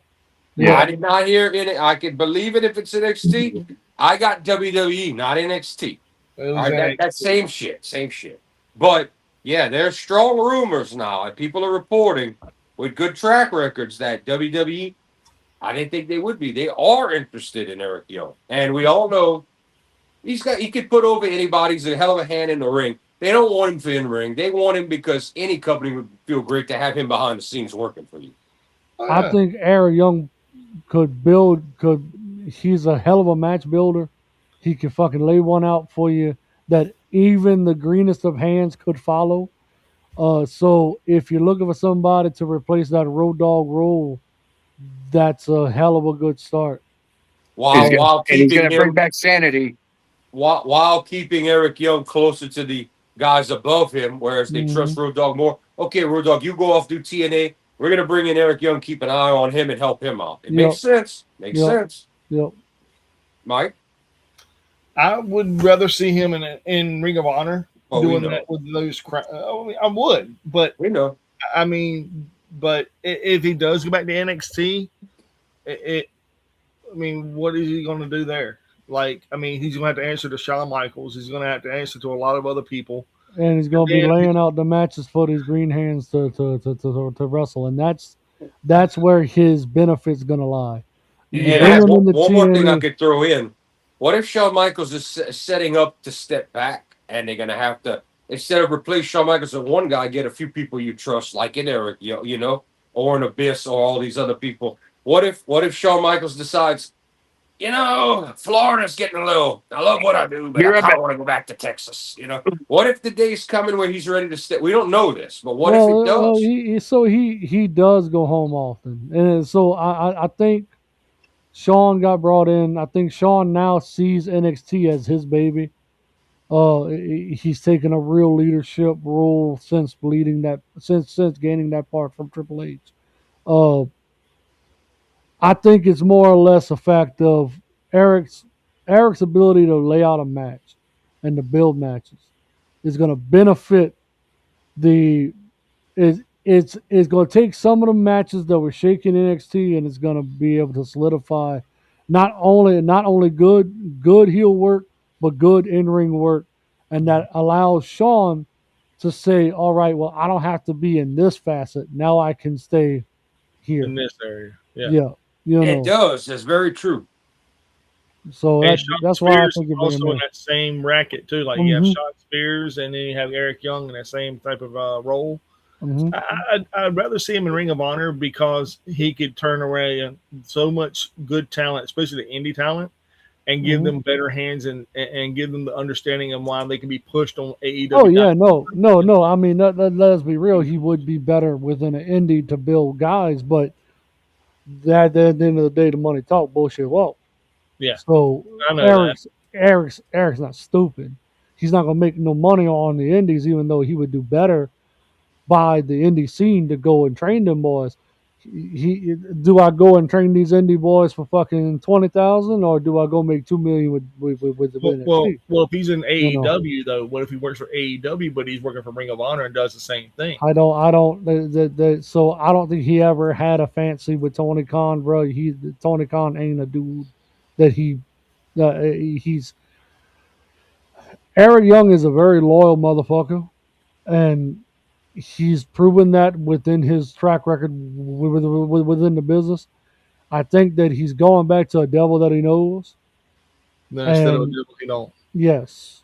And he doesn't know how Tony Khan is, but I also feel like when Tony Khan did the shit with TNA, he was looking, and it left a bad taste within his mouth for Tony Khan. A lot of them TNA originals, I think it left a really bad taste within their mouth. But you got Tony's famous for use and abuse throwaways, and he works his way up the ladder. He's done it to everybody so far. Well, hold on. Me point this out. When AEW was created, Eric Young was already in WWE. but he was looking across the fence, bro. Yeah, you gotta. He was already in WWE when AEW was formed, and that's and fine. he was already wrestling, and WWE fired him. Now he went back to TNA. Then all of a sudden, WWE went back to him and had invited him back. Had him work for a couple days, and he had a disagreement, and he said, "Fuck this shit! I'm going back to TNA." And he's been back at TNA ever since. Now, in that process, AEW had a relationship with TNA, but it fell. Obviously, it didn't work. It didn't work out without Scott D'Amore. So I think he knows TNA is a sinking ship, and that's why he was ready to get the hell out. He knows that changes are coming. WWE. I mean, we all know WWE's the company not going anywhere. We don't know that about AEW yet. That's an important thing to remember. But in the same breath, we gotta remember that this is still a rumor. We don't have confirmation that Eric Young is going would rather him be in WWE yet. So Mike, there's still hope for Mike's dream. I wouldn't rather him be on AEW television every single day. No, I'd rather him be on Ring of Honor training these. Yeah, but we know where we want the man, creative and backstage to help the talent. We know that's what Eric Young's good at. That's why we had a fit when they just released what's his name from TNA back there, who thought he was getting Tommy's job. Oh, Sami Callihan. Yeah, Callahan. We had a fit when they did that, and it's like, bro, this ship has more holes in it than Swiss cheese. It's just gloop, gloop, gloop, gloop, gloop, gloop. Dude, I don't think stands for Titanic, bro. I don't think that Road Dogg is big enough to plug the holes. I don't. He ain't, but he's okay to let the ship go down without a captain. Yeah. Well, he's kind of almost going to pretend like, besides the guy that's in charge, Cook in the chair, they say, besides him, I mean, doesn't that make him like part of a captain by coming into creative? You don't think? Nope. So, and we don't know, bro. I mean, even if Road Dogg writes the storyline ship, the overall company is still gonna do what it's gonna do. It's gonna end up eventually going under. I'm gonna tell you what TNA is gonna do. TNA is gonna TNA until TNA is out. Yep. That's exactly what TNA is gonna do. Yeah. That's how I feel about Tony Khan. And we're going, especially if he doesn't get that TV deal next year. But we'll see how long the money lasts. Anybody got anything else on this before we move on? We're gonna talk about some more talents. All right, go ahead. Okay, I know this is damn near known, but it's official now. No, we know Corbin is done with MLW. Corbin is officially on his way back to the E. Do we really have to even go talk about this? Everyone, make sure to turn your TVs off. Protect your eyes. Get the bleach. Corbin, yeah, I'm just mentioning it. That's all I'm doing. Corbin is WWE bound. Speaking of WWE bound, Big Cass is official that he is done and he is signing with WWE. Everyone's expecting Enzo to follow. Enzo is not official yet. Cass is official. And with the way their tag teams are hurting, I think it's a safe bet Enzo's going back and they're going to have a run and nostalgia. It's been 10 years since they've been there. Honestly, the pop that's going to get is going to be insane. They're saying because it's been 10 years since those dudes got there. Well, I'm going to say this. It's only been 10 years. People are going to remember them. It's going to get a pop when the music hits and Enzo comes out duck walking and doing all this crazy stuff.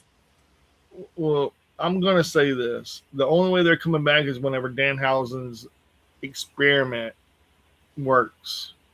That's what they're building for, is the Big Cass and Enzo to come back through Danhausen. Ooh. I didn't even think about that. That'd be a good one. I never heard that those storylines were linked. So how do you figure? Because of the fact he's trying to put Kit Wilson and the Miz together, and he keeps mixing them up, and the Miz keeps saying whatever comes to his, like whatever he sees, like for example tonight. Yeah, he see Matt Cardona, and then Kit Wilson goes, "Awesome." Okay, what does that have to do with Cass and Enzo? Danhausen is making an experiment. He has a big bed, 2 big beds in his laboratory, where there should be 2 humans up under there, and he's bringing them back to life. Okay, so we had one. We all were scared it was going to be Corbin. Now we have two. Oh, there's I don't know the guy's name, but there's a rumor that they might put that it could still be Corbin, and they're going to use the other guy as the tag team partner that's in the company now. He's a younger guy, but they talk that was a rumor Dijak? about it. No, I don't think that's his name. That's Dijak in MLW. No. Corbin. They're talking about pairing Corbin with some guy that didn't have a lot to do in the company right now. Some putting them as a tag team, and that there's still a possibility that Corbin's. It's not Enzo Cass, that it's Corbin in the storyline. And one of the. Well, I'm sorry to tell you, that's the strong rumor. I heard nothing about Enzo and Cass having anything to do with Danhausen. None. I heard nothing. Yeah, I think so. Triple H was a fan of Enzo and Cass whenever they were down in NXT. It wasn't no big secret. Uh, I think that's just Triple H bringing back two of his guys, his creation, what he feels like. But they're gonna get their own standalone thing because the pop you don't need to ride Danhausen's coattails. I don't. To get this pop over. I wouldn't. I agree with Josh. I think they're big enough to be on their own. The other important thing about this is both of these guys are in better physical shape than they were 10 years ago. These guys are ripped right now.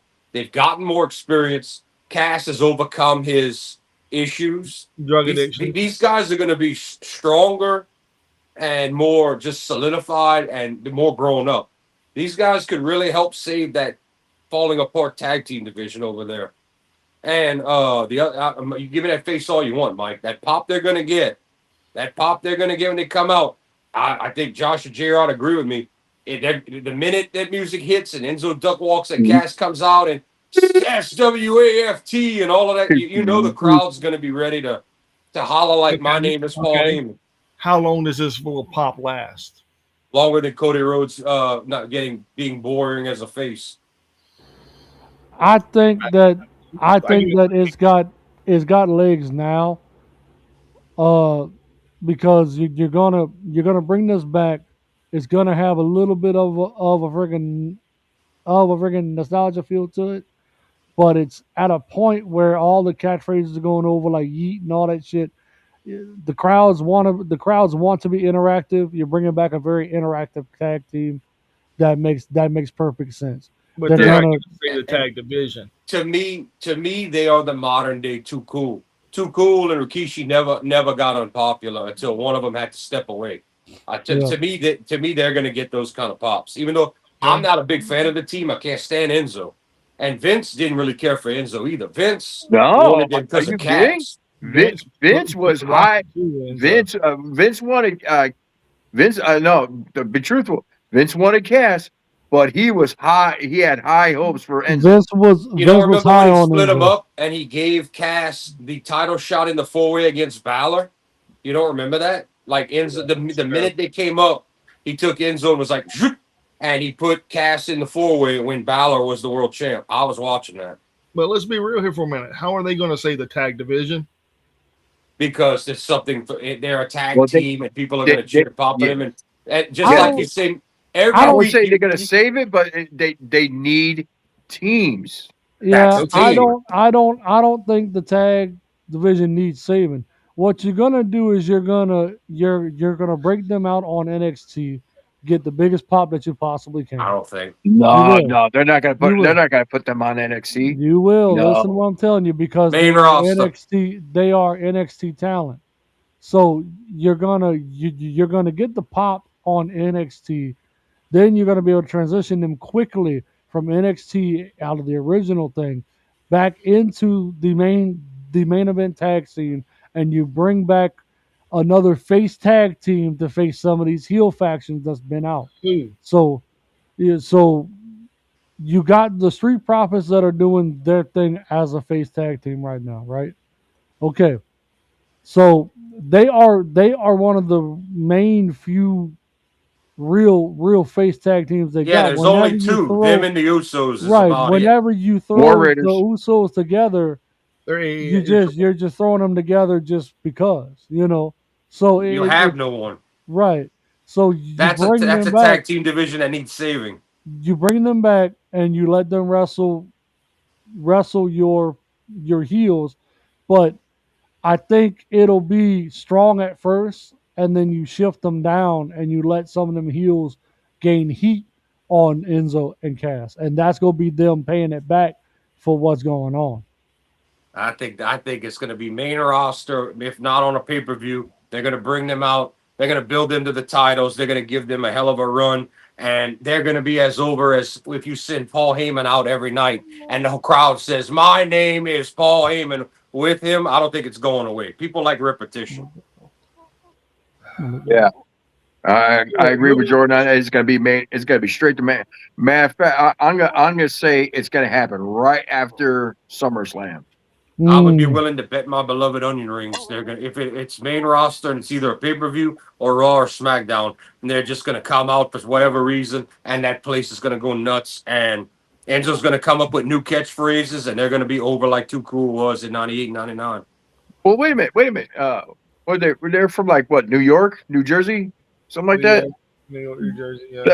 Look up the touring schedule real quick. Do I really have to? Yeah, broadcast journalist, man. Come on, man. Josh is trying to find out when would be the best date to bring, which makes perfect sense. I mean, you obviously we go to Chicago. Obviously, CM Punk's returning in Chicago. Where is Summer Scam this year?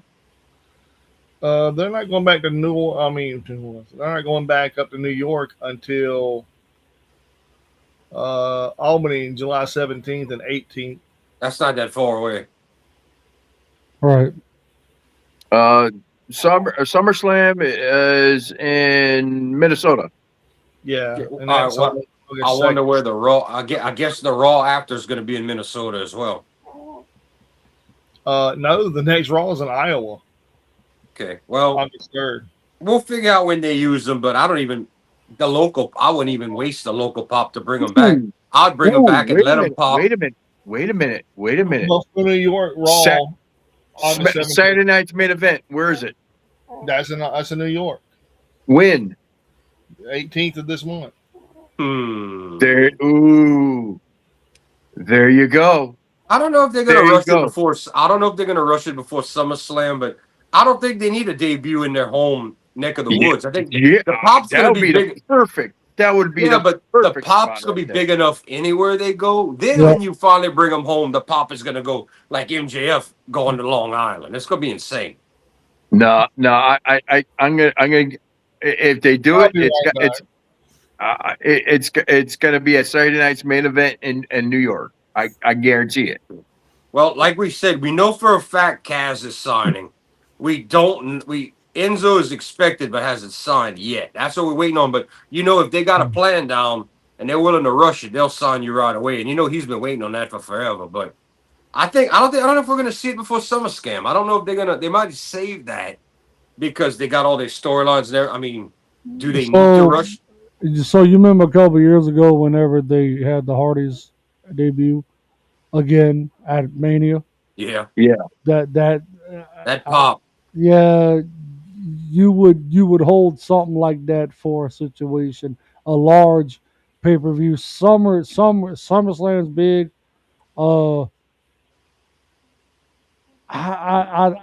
I think they might stretch that out and get all the kinks out before they go ahead and debut it.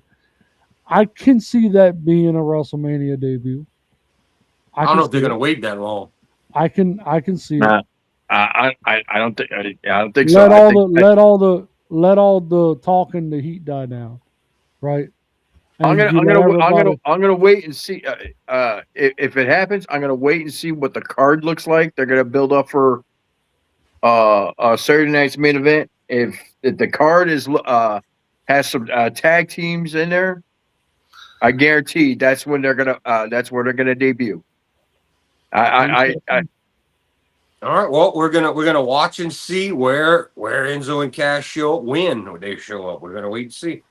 In case y'all wanted to know why the man shines so much when y'all saw him on your television this weekend, Brian Cage officially re-signed with AEW, and WWE has been interested in him. He chose to stick with TK. He's happy with his money. I have my reasons on it of why I think he did what he did, but Brian Cage is all elite. He's staying. That's why y'all saw him moving around all happy. So he's brand new contract. I think Cage saw what they did with with your boy Royce Keys, and he was like, "Nope, I don't want no part of that." That's what happened. What's the point of going get that big WWE money if you released it under 6 months because they don't have no good creative for you? Whereas Tony's going to keep feeding him, and he's at least got a guaranteed job, even if he's a jobber.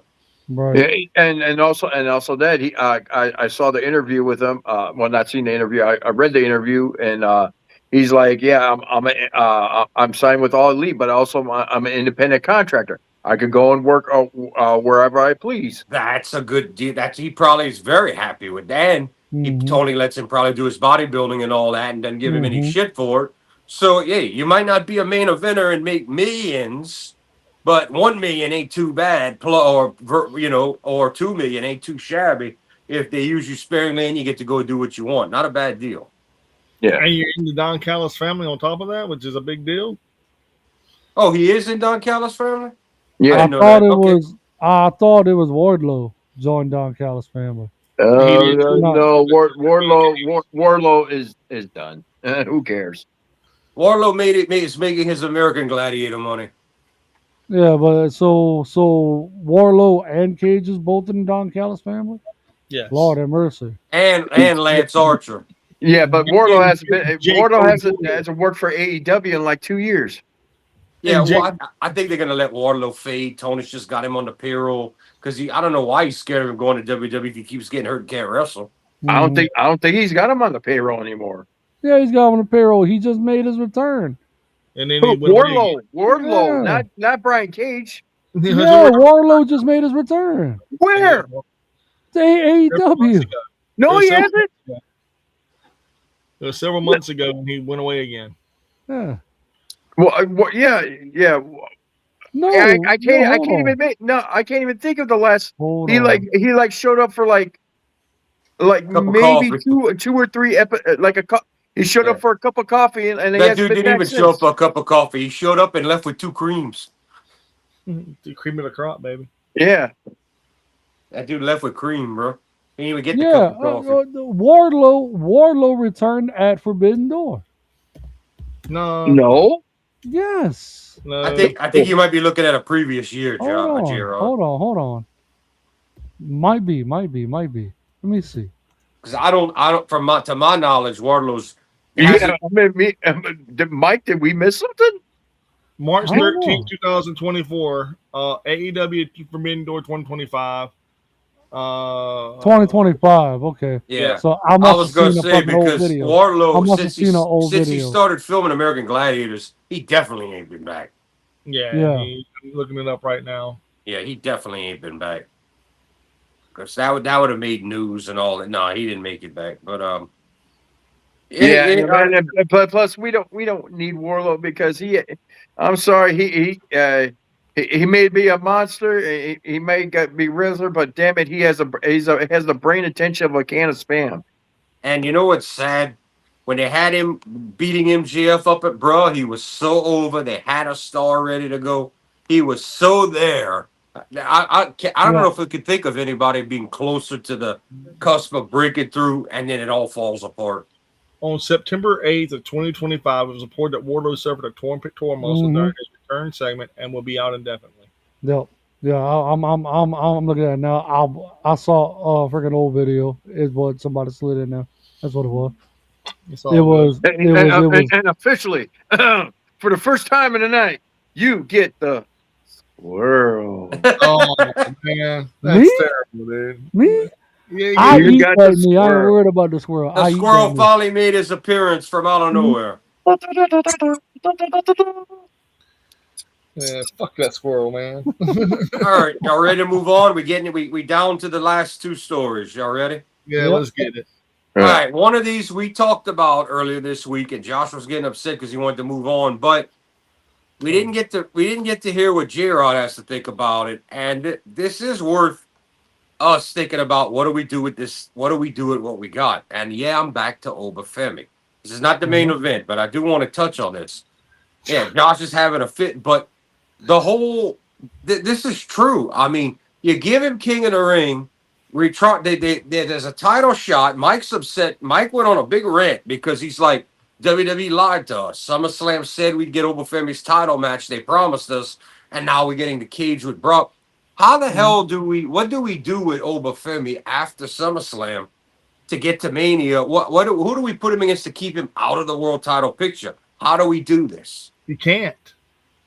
You start so the Brock match, if that is the payoff, all right.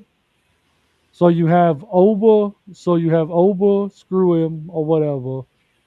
You fucking put him in the cage with Brock. You put Oba over is what you got to do. Yeah, he has to win that. Yes. Yeah, it's hands down. We know that. Yeah, we got to end the Brock feud with them. Right.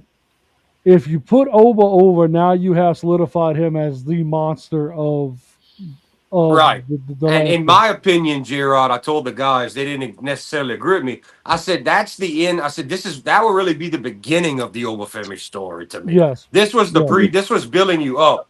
And you see, Mike disagrees, you agree. Yeah, so I believe that this puts the car in like in motion. Yes, I agree with that. I agree. This puts it out because you haven't been slow building him, but you've been building him up to this crescendo with Brock, right? Right. Okay, the payoff happens. Now you have him solidified. Now he is a legit threat to Roman. Yeah, he's bona fide. He's bona fide. Right? And guess what's getting ready to start? Football season. Mm-hmm. We need compelling TV, and we need competitors to keep him out of the title picture. You know he's got a title shot. Do they rush and give it to him now? I don't see it, but could they? Yes. I think Mike says go with the hot hand and put it on him. So I mean, you're going to have to give it to him sooner or later. Who's going to run through Jacob Fatu 1 month? Then the next month he runs before Jacob Fatu the 2 Uso brothers, and then Jacob Fatu. So that's 3 months of programming, and then you got him with Roman Reigns at the end of the year. I think that's too long. I don't think they go ahead and do that because we are all under the thing of Roman has to have it until Mania, right? Yeah. I'm going with that because I reported last fall. He politicked for it. He said, I want a 1-year run, Mania to Mania. And so how do you keep him away? At the same time, my idea is we still have Survivor Series, and that's a 5. Does he run through the whole family? Does he have to eventually find partners and take them on to where it's going to lead to him in a Survivor Series? Do we get war games with some of these people? Do we? So it's gonna be, they're gonna use him as the monster that he is going forward. It's more or less. I think you have to hot potato the title back and forth to make this work for the stand of time. Is going to be the issue, because if you build him as this monster and you keep him there, you have to say, all right, well, he went after Reigns and he got it. Now Reigns is on the chase. Now Reigns takes it back. Now they have the 3rd match at Mania, and it makes sense. You're able to cover that distance. You're talking about doing a triple matches with Reigns up to Mania? I hope not. And that's so that would be the easiest way to solidify him as, okay, he took it from him clean. Reigns gets it back by Reigns' ways, right? And then you actually, like, it would be like a passing of the torch per se. Right. Well, the end result's supposed to be that by Mania, but you really think they would pass that title? We get not only 3 match, like up to a rubber match at Mania, but instead of let them go 1-on-1 at Mania, the biggest spectacle, and don't let them touch short of a contract, you really think they would do 2 matches before? So they showed that they can do it, or that they're willing to do it with Cody, right? So it's even though Reigns, I think, because Reigns holds himself in a different atmosphere than Cody Rhodes does, but still, for business standpoint, if you're going to stretch this, you have to have it to where Oba got to get the better of Reigns before Mania. because you have too much time in between. That's my idea of him winning the Survivor Series match. Yeah, hold on. Is everybody just forgetting SummerSlam altogether? Because there's 2 nights of SummerSlam. Oh, here we go. It's not happening at SummerSlam. It's get SummerSlam off the table. It's Brock versus Oba and Hell in a Cell. Yeah, we're talking about the beginning of Oba's story after SummerSlam. There's no beginning. So he even said Mike's stuck in first my gear title shot. My title shot is there. It's like I don't have to rush it. I want Brock, and he's getting Brock, and it's going to be Hell in a Cell at SummerSlam. Mm-hmm. And it needs to be finished. They need to finish the rubber match. Yeah.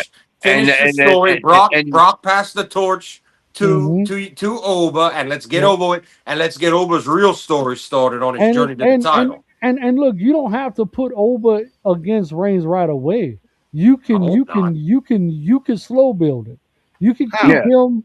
You can keep him keep him squashing talents. You can keep him up. We got to have more. We got to have more than Oba squashing people. You can't let him go through the whole roster. I get it, but you can keep him up, and then slowly. That's what I'm asking. How through the fall do we keep Oba up without putting him with Reigns in the title? How do we do it? Because it's gonna have to be slow build. Like he's got to come out there, cut promos, and he's gonna have to go through all the bloodline. All this junk until I'm gonna say Survivor Series.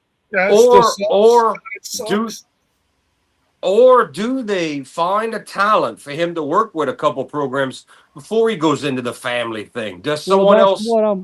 That's what I'm saying. You got options. That's what I'm asking. Who besides the family and Roman and the bloodline? Who else on Jordan? There is nobody. That's why we have to figure it out. It's either the bloodline. Hear me out one time. Mm-hmm. Here we go. SummerSlam. Here we go. Does it really matter? Because it just sucks. Because they built one person up to this massive peak. That's my problem. And they're like, hey, we got this one gigantic problem after we do this. Yes. What do we do? And that's the big problem. They don't know what to do. Just like Goldberg, Goldberg had the streak, so he was still on the up. And even as champ, he was still. You didn't have to detour.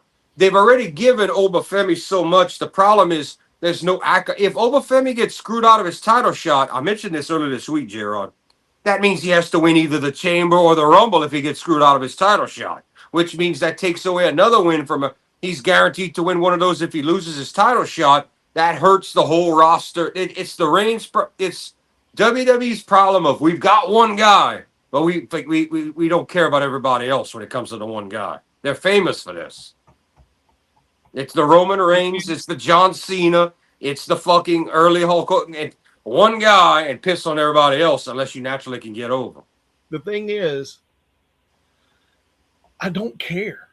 Dude, Obafemi is an attraction. That's what he is. He's an attraction. He's not a superstar. He is not this. He is not that. He's their future. Attraction. He's an attraction. I'm going to tell you what kind of attraction he is. He is the Andre the Giant of 2026.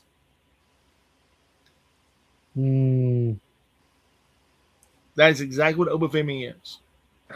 I can't. 2028, he's still going to be that attraction if he stays healthy. I can't put him. Yeah, I hear you. I can't put him in that. I'll put him more towards Braun than I will Andre. Andre the Giant was the first of the attractions. You had fucking giant. That's actually, if you want to talk about big and imposing, but he's not the first attraction. First attraction was Bruno holding that title for 9 years, selling out Madison Square Garden every damn time. Yeah. Well, because he's Bruno Sammarfucking-Tina. Well, because he held it for 9. What I'm trying to tell you is what they're going to do with Obafemi is make him more than an attraction. There's going to be an entire Obafemi era in the history books. They want him to lead their company for a time. This is coming. That story's going to start after SummerSlam, and he sends Brock bye-bye. That's what's going to happen. So Obafemi is going to be in the same spot. Obafemi is going to be a Cena, Reigns. Obafemi's the new hot hand. That's what they're going to try to do.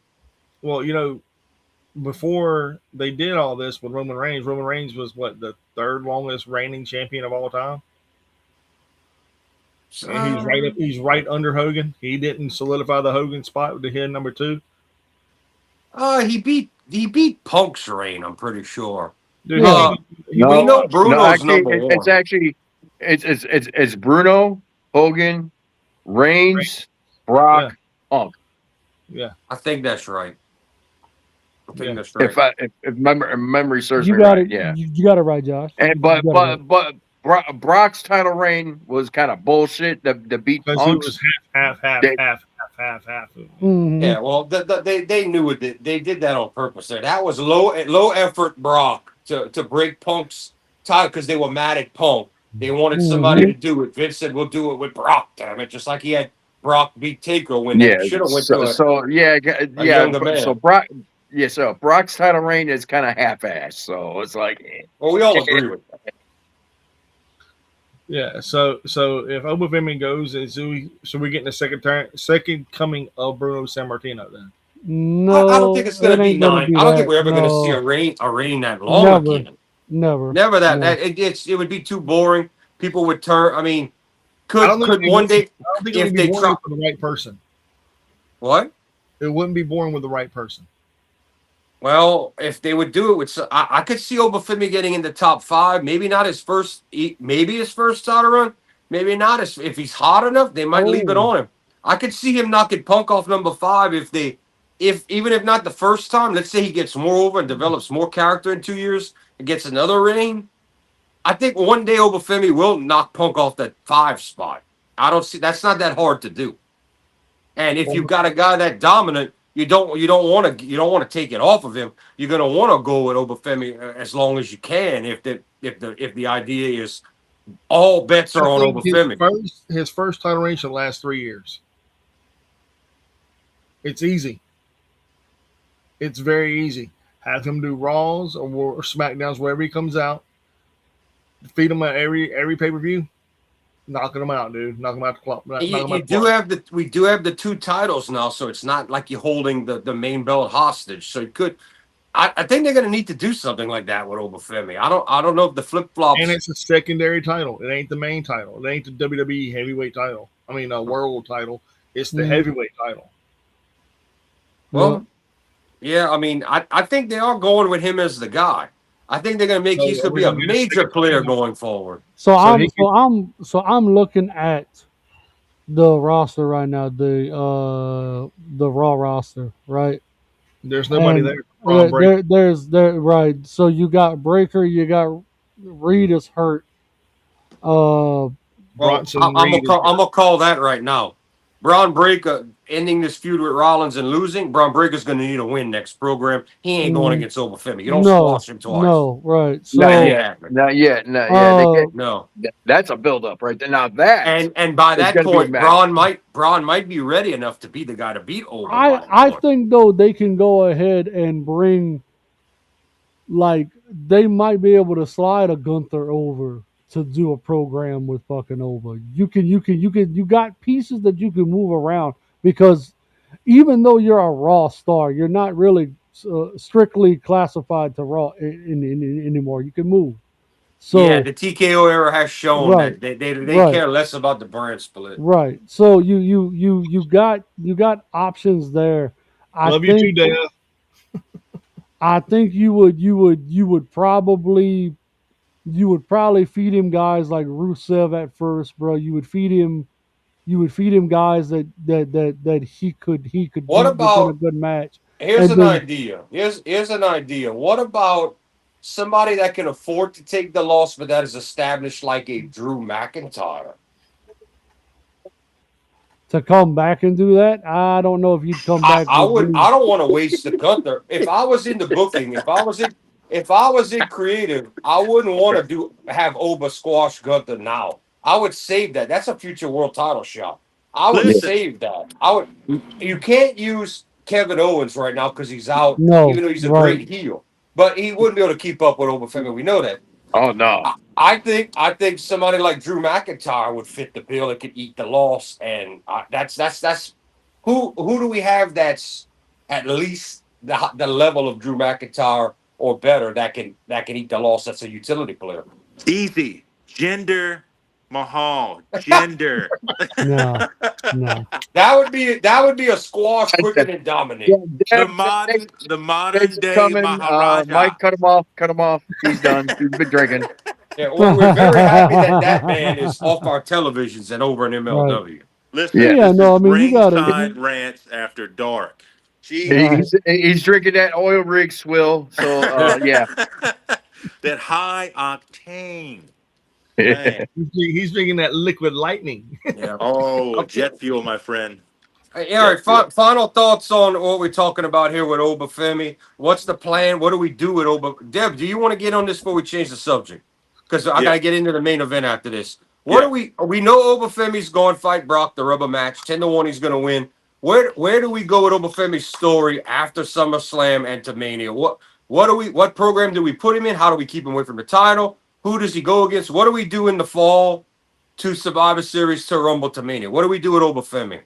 That's a good point. Right.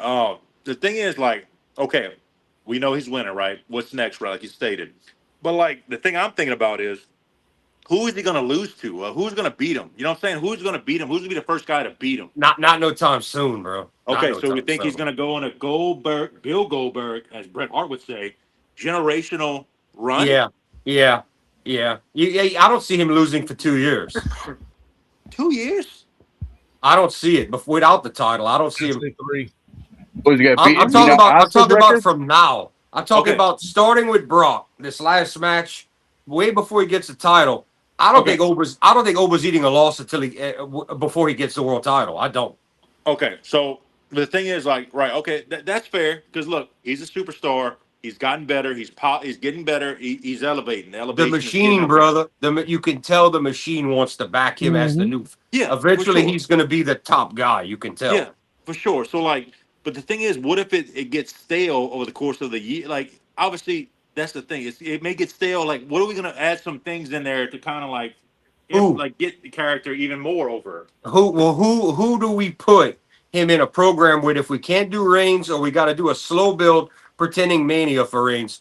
Who can eat the loss and who can we put in a program with? We're going to need one guy or a group of guys or more people. Who? We're trying to figure out who. I suggested a Drew McIntyre. Yeah, I like that. I like that because how about the whole Judgment Day?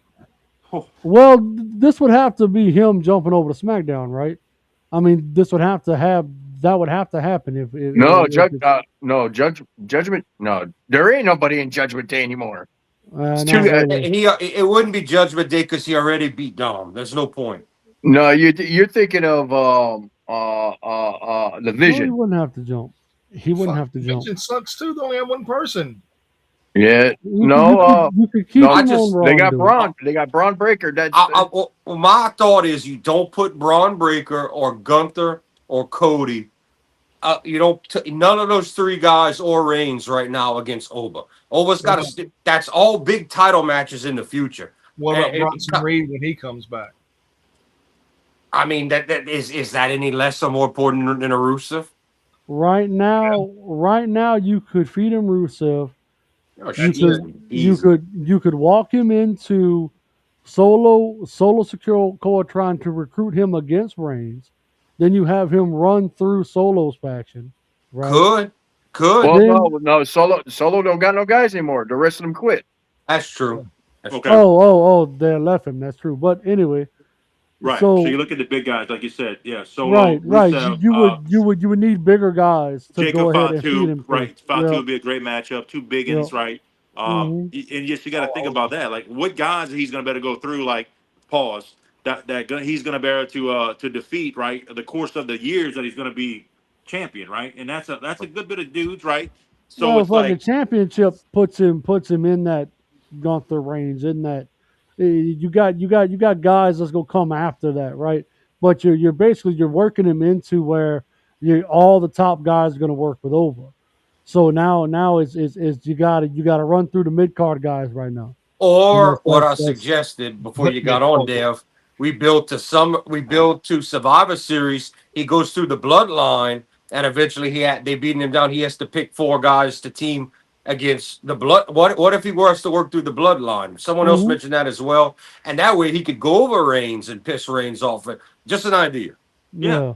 Yeah, I mean, I'm sure they formulate that. You know, that's in the work. I would think, brainstorming that. So, something else that hasn't happened, if we're talking about multiple people, is we haven't had War Games yet. That happens at Survivor Series. Same idea, but I mean, let's say he starts having to go through the groups start beating him down, and he's alone.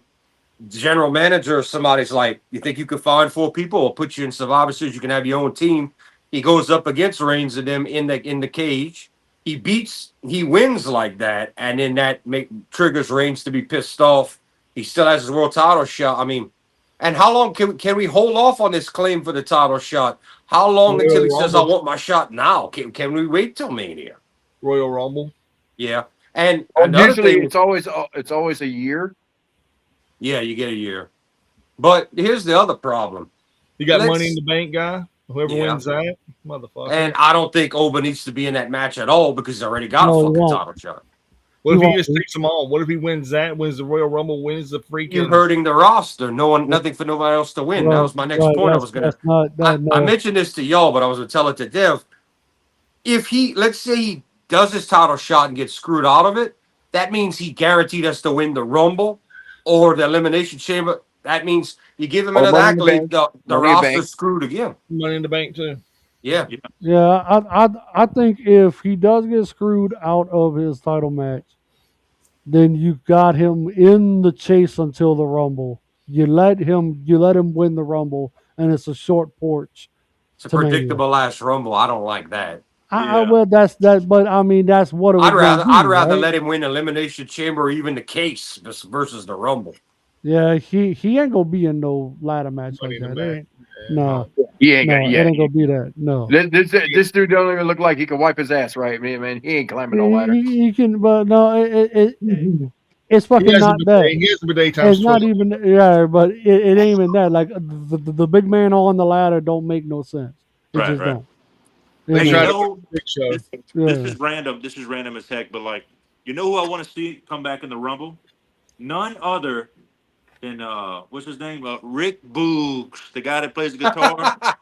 Boogs. Well, I'm gonna tell you why Boogs ain't coming back, because he's the one that broke E's neck.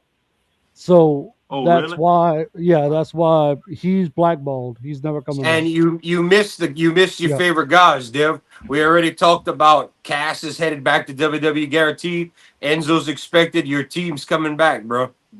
They're gonna have a pop. Boogs didn't break E's neck. That was the other guy from Imperium.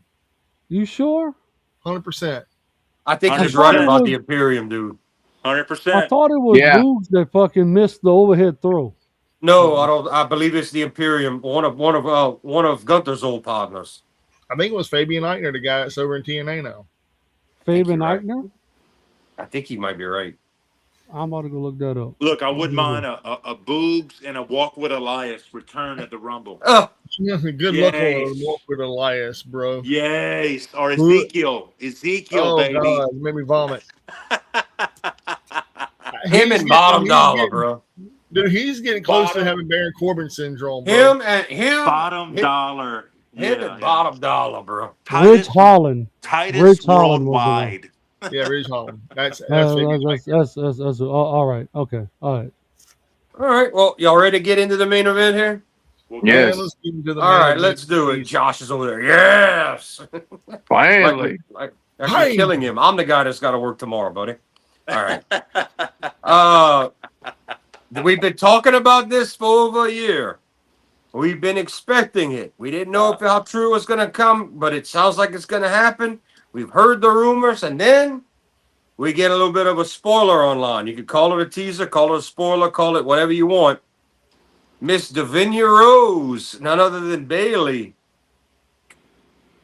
versus Mercedes. Mercedes put the tease up. We've been hearing the rumors Bayley was going to leave. It looks like Bayley could be AEW bound, and they're already teasing up. Mercedes couldn't hold it back. She got online, and I'd put Mercedes versus Davinia Rose. Wrestle Dream. Yep. I had to take it back down. She had to take it down. Yeah. Where's Wrestle Dream being held at this year? I don't know, but I know it's held in December. Okay. So it's a ways from now. All right. I'm just curious. I didn't know. And Bailey has even stated in numerous talks with WWE that she is not interested in re-signing with the company. Okay. It sounds like she really is AEW Tony Khan money bound, and I think she would be a big asset for that company. She'll help the girls. She's no great pun in the ring. intended. Yeah, sure, pun intended. But I think Bailey and AEW is a good move for Bailey and the people. Yes, for sure. We all pegged Bailey as a WWE lifer. Let's be real. Yeah. We had pegged her out as that. She was gonna be that.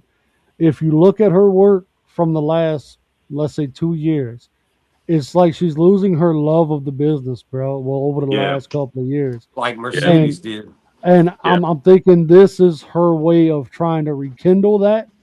And if she can't rekindle it, I think this is the swan song. This is. I think it's gonna hit her, and she's just like when she wrestles at AAA. It's like she's alive again.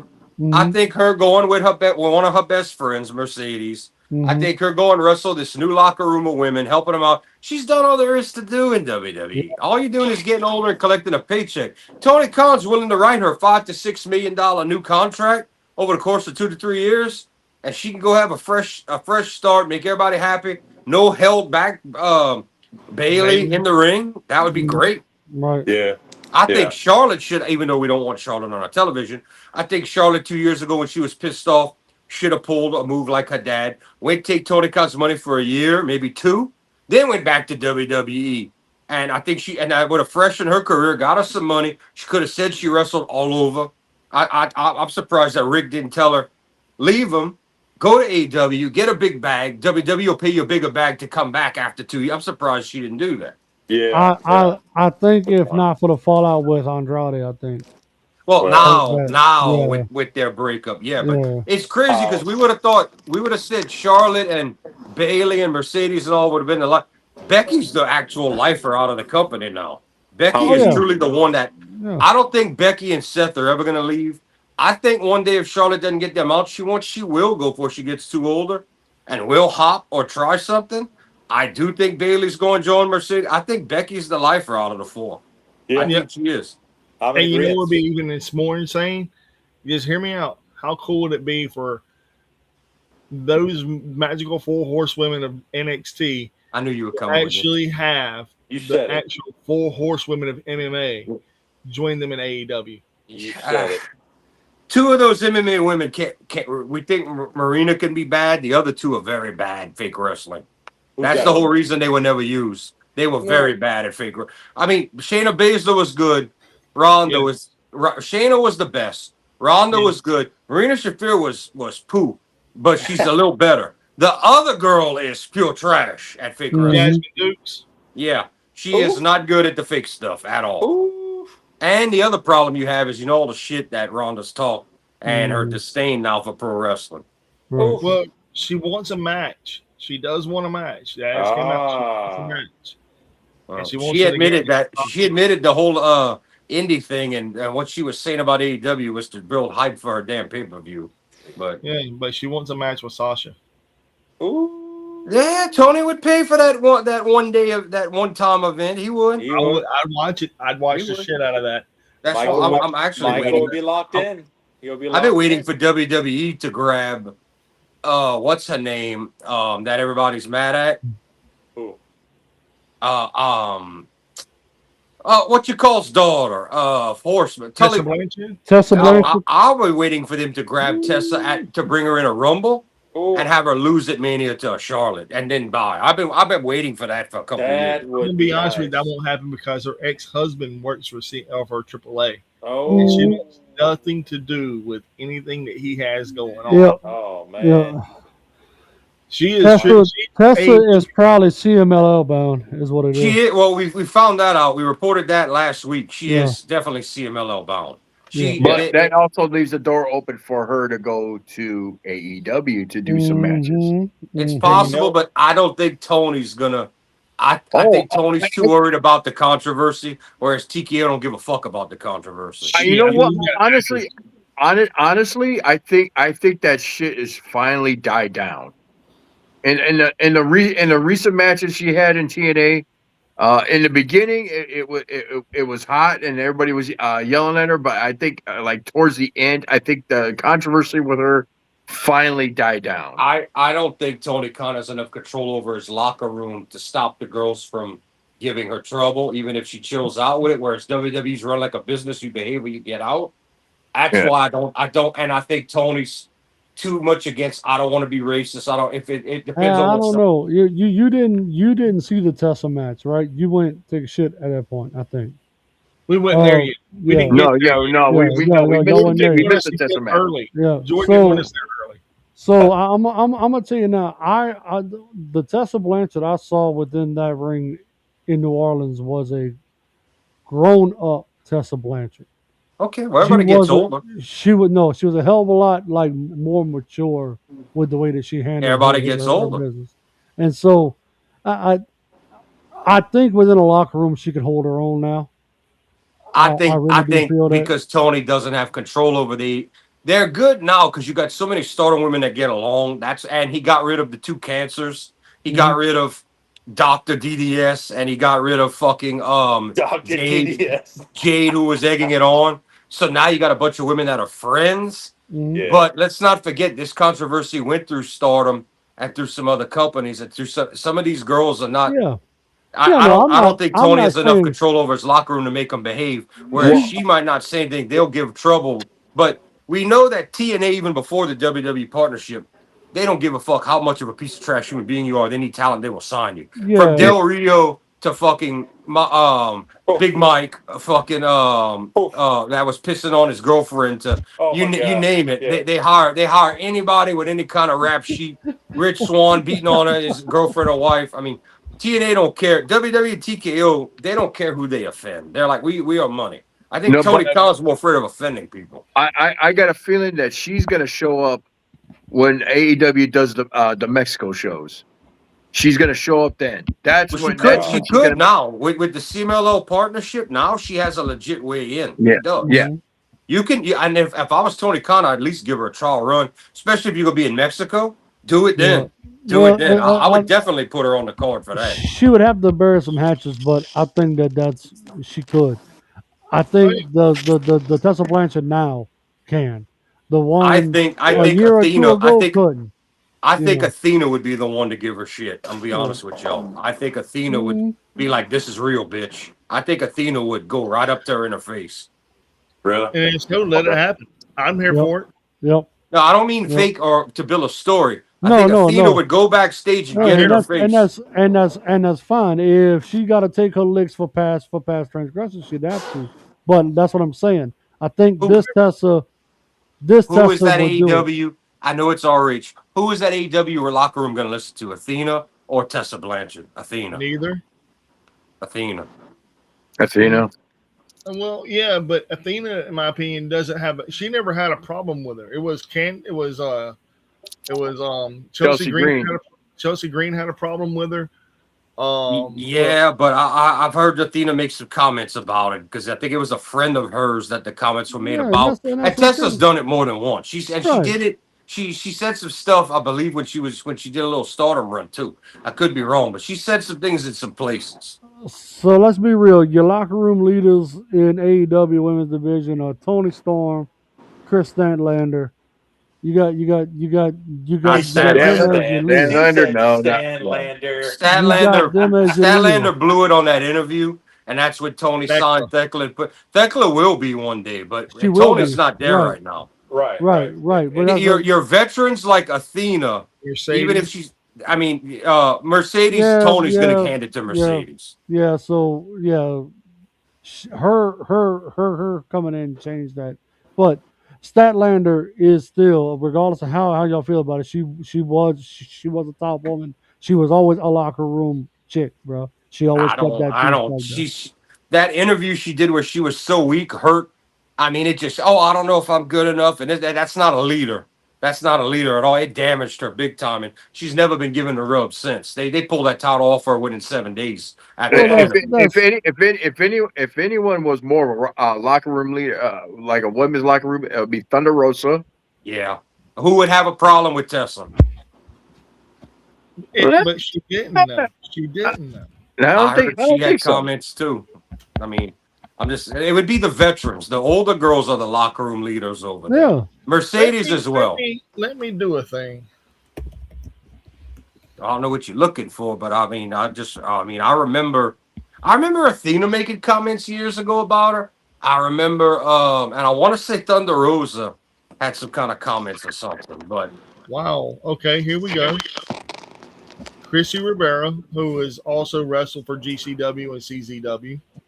It's one Chelsea Green, Matt Hardy.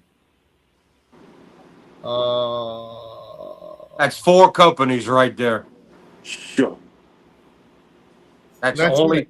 That's but that's just the main. They had small stuff of people making not official statements, just comments. But I'm just saying, like, if it's gonna be somebody, it's not gonna be a Chris Statlander going tell Tessa you suck. That's not gonna happen. No. It's not gonna be that at all. It's gonna be It's gonna be Athena or Thunder Rosa or someone like that. Or if you still had the 2 assholes still there, the Doctor and Jade Cargill, they would go team up on her, turn the whole. They had that locker room so fucking toxic, it was ridiculous. Even Thunder Rosa wasn't safe. But Tony Khan has moved on from Britt Baker to Mercedes, which is it's the better deal. Don't get me wrong, better deal. Yep. Better deal. I'll be back. I got to get some canal water. I'm reading. I just think that Tesla's in a better spot. If the bridge is gonna if the hatches are gonna be buried, it's with this Tessa Blanchard now. That's my biggest point. You know, regardless of whoever's leading the locker room or whatever, that it's just bottom line is she'd have to come in, she'd have to bury some hatchets and pay her dues back. That's just bottom line. So, which I in the past couple of years, I think she really did pay her dues back. I mean, like I said, like a couple of them, for sure. Yeah. Yep. Here's all the women that had a problem with her. You ready? Okay. You ready? Chelsea Green, Allison Kay, Priscilla Kelly, Renee Michelle, Shauna, Tanae Brooks, Rebel, and Big Swole. Yep. That's it. Well, Big Swole's career is pretty much over, and she blackballed herself. Right. Tanae Brooks, I don't know who that is, former Impact star, also alleged Blanchard committed racist acts in Japan. Shauna, AEW wrestler, supported claims of Blanchard's nasty stuff in Japan. Rebel said that she could confirm the alleged incident in Japan. Priscilla Kelly joined the backlash against Blanchard. NWA Women's Champion Allison Kay and former Impact wrestler claimed Blanchard spat in the black woman's face in Japan and called her the N-word. Oh. Wow. This was all back when the heat was happening, right? And I mean, so I don't know if she'd ever go back and wrestle within Japan because of the shit that took place. But when she went to Mexico, there was a little bit of a change start to happen. But the Tessa Blanchard I saw, like I said, she seemed like she was way more mature than the one I saw on television the last time I laid eyes on her. Right? This is a woman that I think can bury the hatches that need to be buried and do the things that need to be done. I don't disagree with you, J-Rod. I think do business fine. WWE, they will do business. AEW is not run like that. Unless Tony tells all the women to shut up, he doesn't have control over his locker room and his talent like that. He lets them do half of what they want. I doubt she would be like a mainstay or she'd be in there because she's. I think she wants to wrestle for CMLL. That's where she's gonna be. But like the fact of being able to bury the shit in order to work and do business with that locker room, she has that ability now. I feel like. Yeah. I won't disagree with that one bit. And I don't know if you know this or not. There's conflicting reports on which side. Some say TNA, some say CMLL. Either way, the fact is she was given an ultimatum. There was like, do you work here or do you work here? Pick one. And she decided to go with CMLL. And probably because of half of not only does TNA not hot right now and not paying their talent, but they also you can't work with certain other talents. CMLL, she could jump and do what she wants. Right. So it makes perfect logical sense for her to go to CMLL. It does open up the spot where if I was Tony Khan and they're in Mexico, I would at least do it the one time at least and get to know her, and I would do it. I would do it. Yeah. 100%. Yeah, I see that happening. I would do it. At least see what you're up against. Right. Yeah, get to know her, meet her, talk with her. She's gonna get the pop in Mexico. They know her. Try it out. Try it out. See how it goes. See how your women in your locker room respond. If you're not gonna be the boss and tell everybody you work for me, quit voicing your opinions. Do business. Be a man. Drink your black coffee and be a man, TK. All right. Anybody got anything else? I'm about to say. On that note. Anybody got anything they want to show off tonight? Yeah. I ain't got shit. Oh, Josh don't have shit. Okay, that's unusual. I have my box is delayed until Monday. Both of mine. I got one that's 2 weeks old that still ain't even in town yet, and I ain't gonna see that thing till after this weekend. So that's some bullshit. All right, I'll show off. I'm gonna start saving metal for the Mondays, and I'll start doing more classic and miscellaneous. So we'll do some vinyl tonight. So this is vintage. This was $20. I paid 10. Little classic hit games. Little foreign. Yeah. Yeah. When you get those cheap $10 deals and in good shape like that, I'm like, yeah, I don't have that one yet. Give me that. Speaking of, how's that song go? Head games. Huh? That's right. This was originally marked for 20. This is still in cellophane and it's old. He had this marked for 25. I was like 12. I got this for $12.50, but this one's for you, J-Rod. Talk them down. Huh? Oh, look at that, the Allman Brothers, fucking right. I have an entire section over here next to me on the rack. The one entire section is only Allman Brothers albums. That's how much they made a lot of shit. So they made a lot of fucking shit. Yeah, I'm gonna put this away and we'll show something a little more modern, but guitar god, one of the greats on guitar. Yngwie Malmsteen. Close. Satriani. There you go. Satriani. This is sealed. Yes, it is, and they wanted 40. I was one of them days where Chad was trying to sell. I was like, it's a 2 LP, $20, but it's one of his newer albums. Oh, damn, boy. Yeah, $20. That's a lot better than $39.99 sealed. Okay, let's see. This was 6/126. Stuff he couldn't move, so I talked him down and all that. Talked him down. A classic talk down. Yeah, I want to see what. This was a 2018 album, just for record.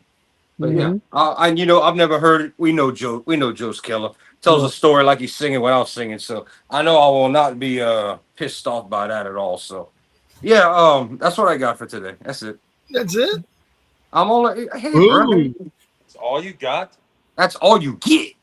That's all you get. I tell you what. Since it's the 4th of July, I will show a bonus. There it is, a bonus for the 4th of July, America 250. Speaking of which, yes, it's past midnight, so for the Midwest, happy 4th of July. There you go. Yeah. Happy 4th of July, y'all. There it is. Happy Bang Bang Day.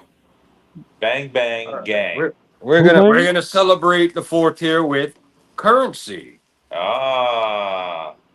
Nothing too fancy. I'm not showing off all my nice shit like talk about, but this was cheap, and I was like, you know what? I don't have any of this guy. And so I'm opening it up so y'all can see. We're gonna show some Currency. Nothing too fancy, but I do not have any Eisenhowers, and these are Eisenhower dollars. Yes. Silver dollar, yep. Yeah. And they're not pure silver. They're not like 99 over 90%. Right. But I've got 71, another 71.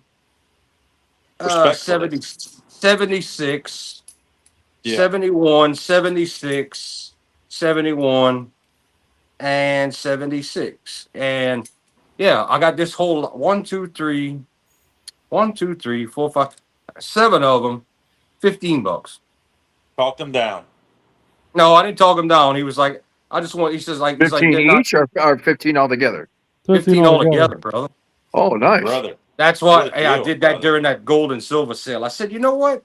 I said, for 15 for all of them, I said, I'll take that. I'm not trying to resell them or nothing, but I was like, I'll hold on to that and pass that on. I have nothing from that's from Eisenhower. Not the years, but they're Eisenhower coins. And I was like, I don't have anything from that president yet. So yeah, you can see right there. Big $15, about $15. There it is. It's proof in the pudding. Yeah. Yeah. Well, on that note, ladies and gentlemen, if you're not watching Ringside Rants, Deb, you want to do us the honor? Yeah. Josh's fingers in the air. Do it, Josh. Show him, Josh. Show him the squirrel. No. Let Deb do it. Let Deb have the honors. If you're not watching Ringside Rants, Then what the heck are you doing? that's the line, Deb. That's not the line. He's never finished the show with us He's before. never finished the Oh show. man. Well, look. If you're not watching, All right, I'll well, tell you guess what? I'll tell you the line. I'm gonna whisper you the line real quick. I'm gonna send it to you. This is the line. Oh Someone my see it. God. Hold Johnny on. on the spot. Johnny be good. Girls. Let me know when you see that, Deb. Don't say it out loud. Just let me know. Just give me the thumbs up. Hold on. You set it on the as far as send it on the okay, all right, I got it. All right, we're good. All right, let's go. Okay, From the you top. got it. All right, take it from the top. He's no doubt. Ladies and gentlemen, if you're not watching Ringside Rants, Then you're doing life wrong. Brother. Brother. You forgot the brother. After dark. You're doing life wrong, brother. You don't have to say brother. You're just doing life wrong. That's all. You can do it. You can add brother if you want to. How do you know? That's his whole gimmick. It fits perfect. He always does the brother. Brother. Bunch of marks is what it causes. Anyway, ladies and gentlemen, where's that food to eat and starve your mouth full and just cherish all the nutrients and cholesterol that your body gives you? We're food for the ears, baby. Yes. That's right. And remember, everybody, have if your fort's already started, get down with your bad self. Everybody for tomorrow that's around our time zone, pop that fireworks, celebrate America, bitches, big 250. And just like my Eisenhower coins, always remember, what's mine's mine, yours is mine too. And J-Rod, take us home, big dog. Yeah, baby. And analytically speaking, we are still the hottest thing going. We are the best wrestling talk show going today. Les Bâtons Relais. Y'all have a good one. As always, thank you for watching. That's it. That's Also, right. one more thing. Go Joey. Like, subscribe, and share. Yep, like, subscribe, and share. Thank y'all for sticking it with us for almost Happy 4 4th, hours of Joey. the 4th of July special edition of Ringside Rants. And as always, Dev, say your spiel, Dev. How do you know?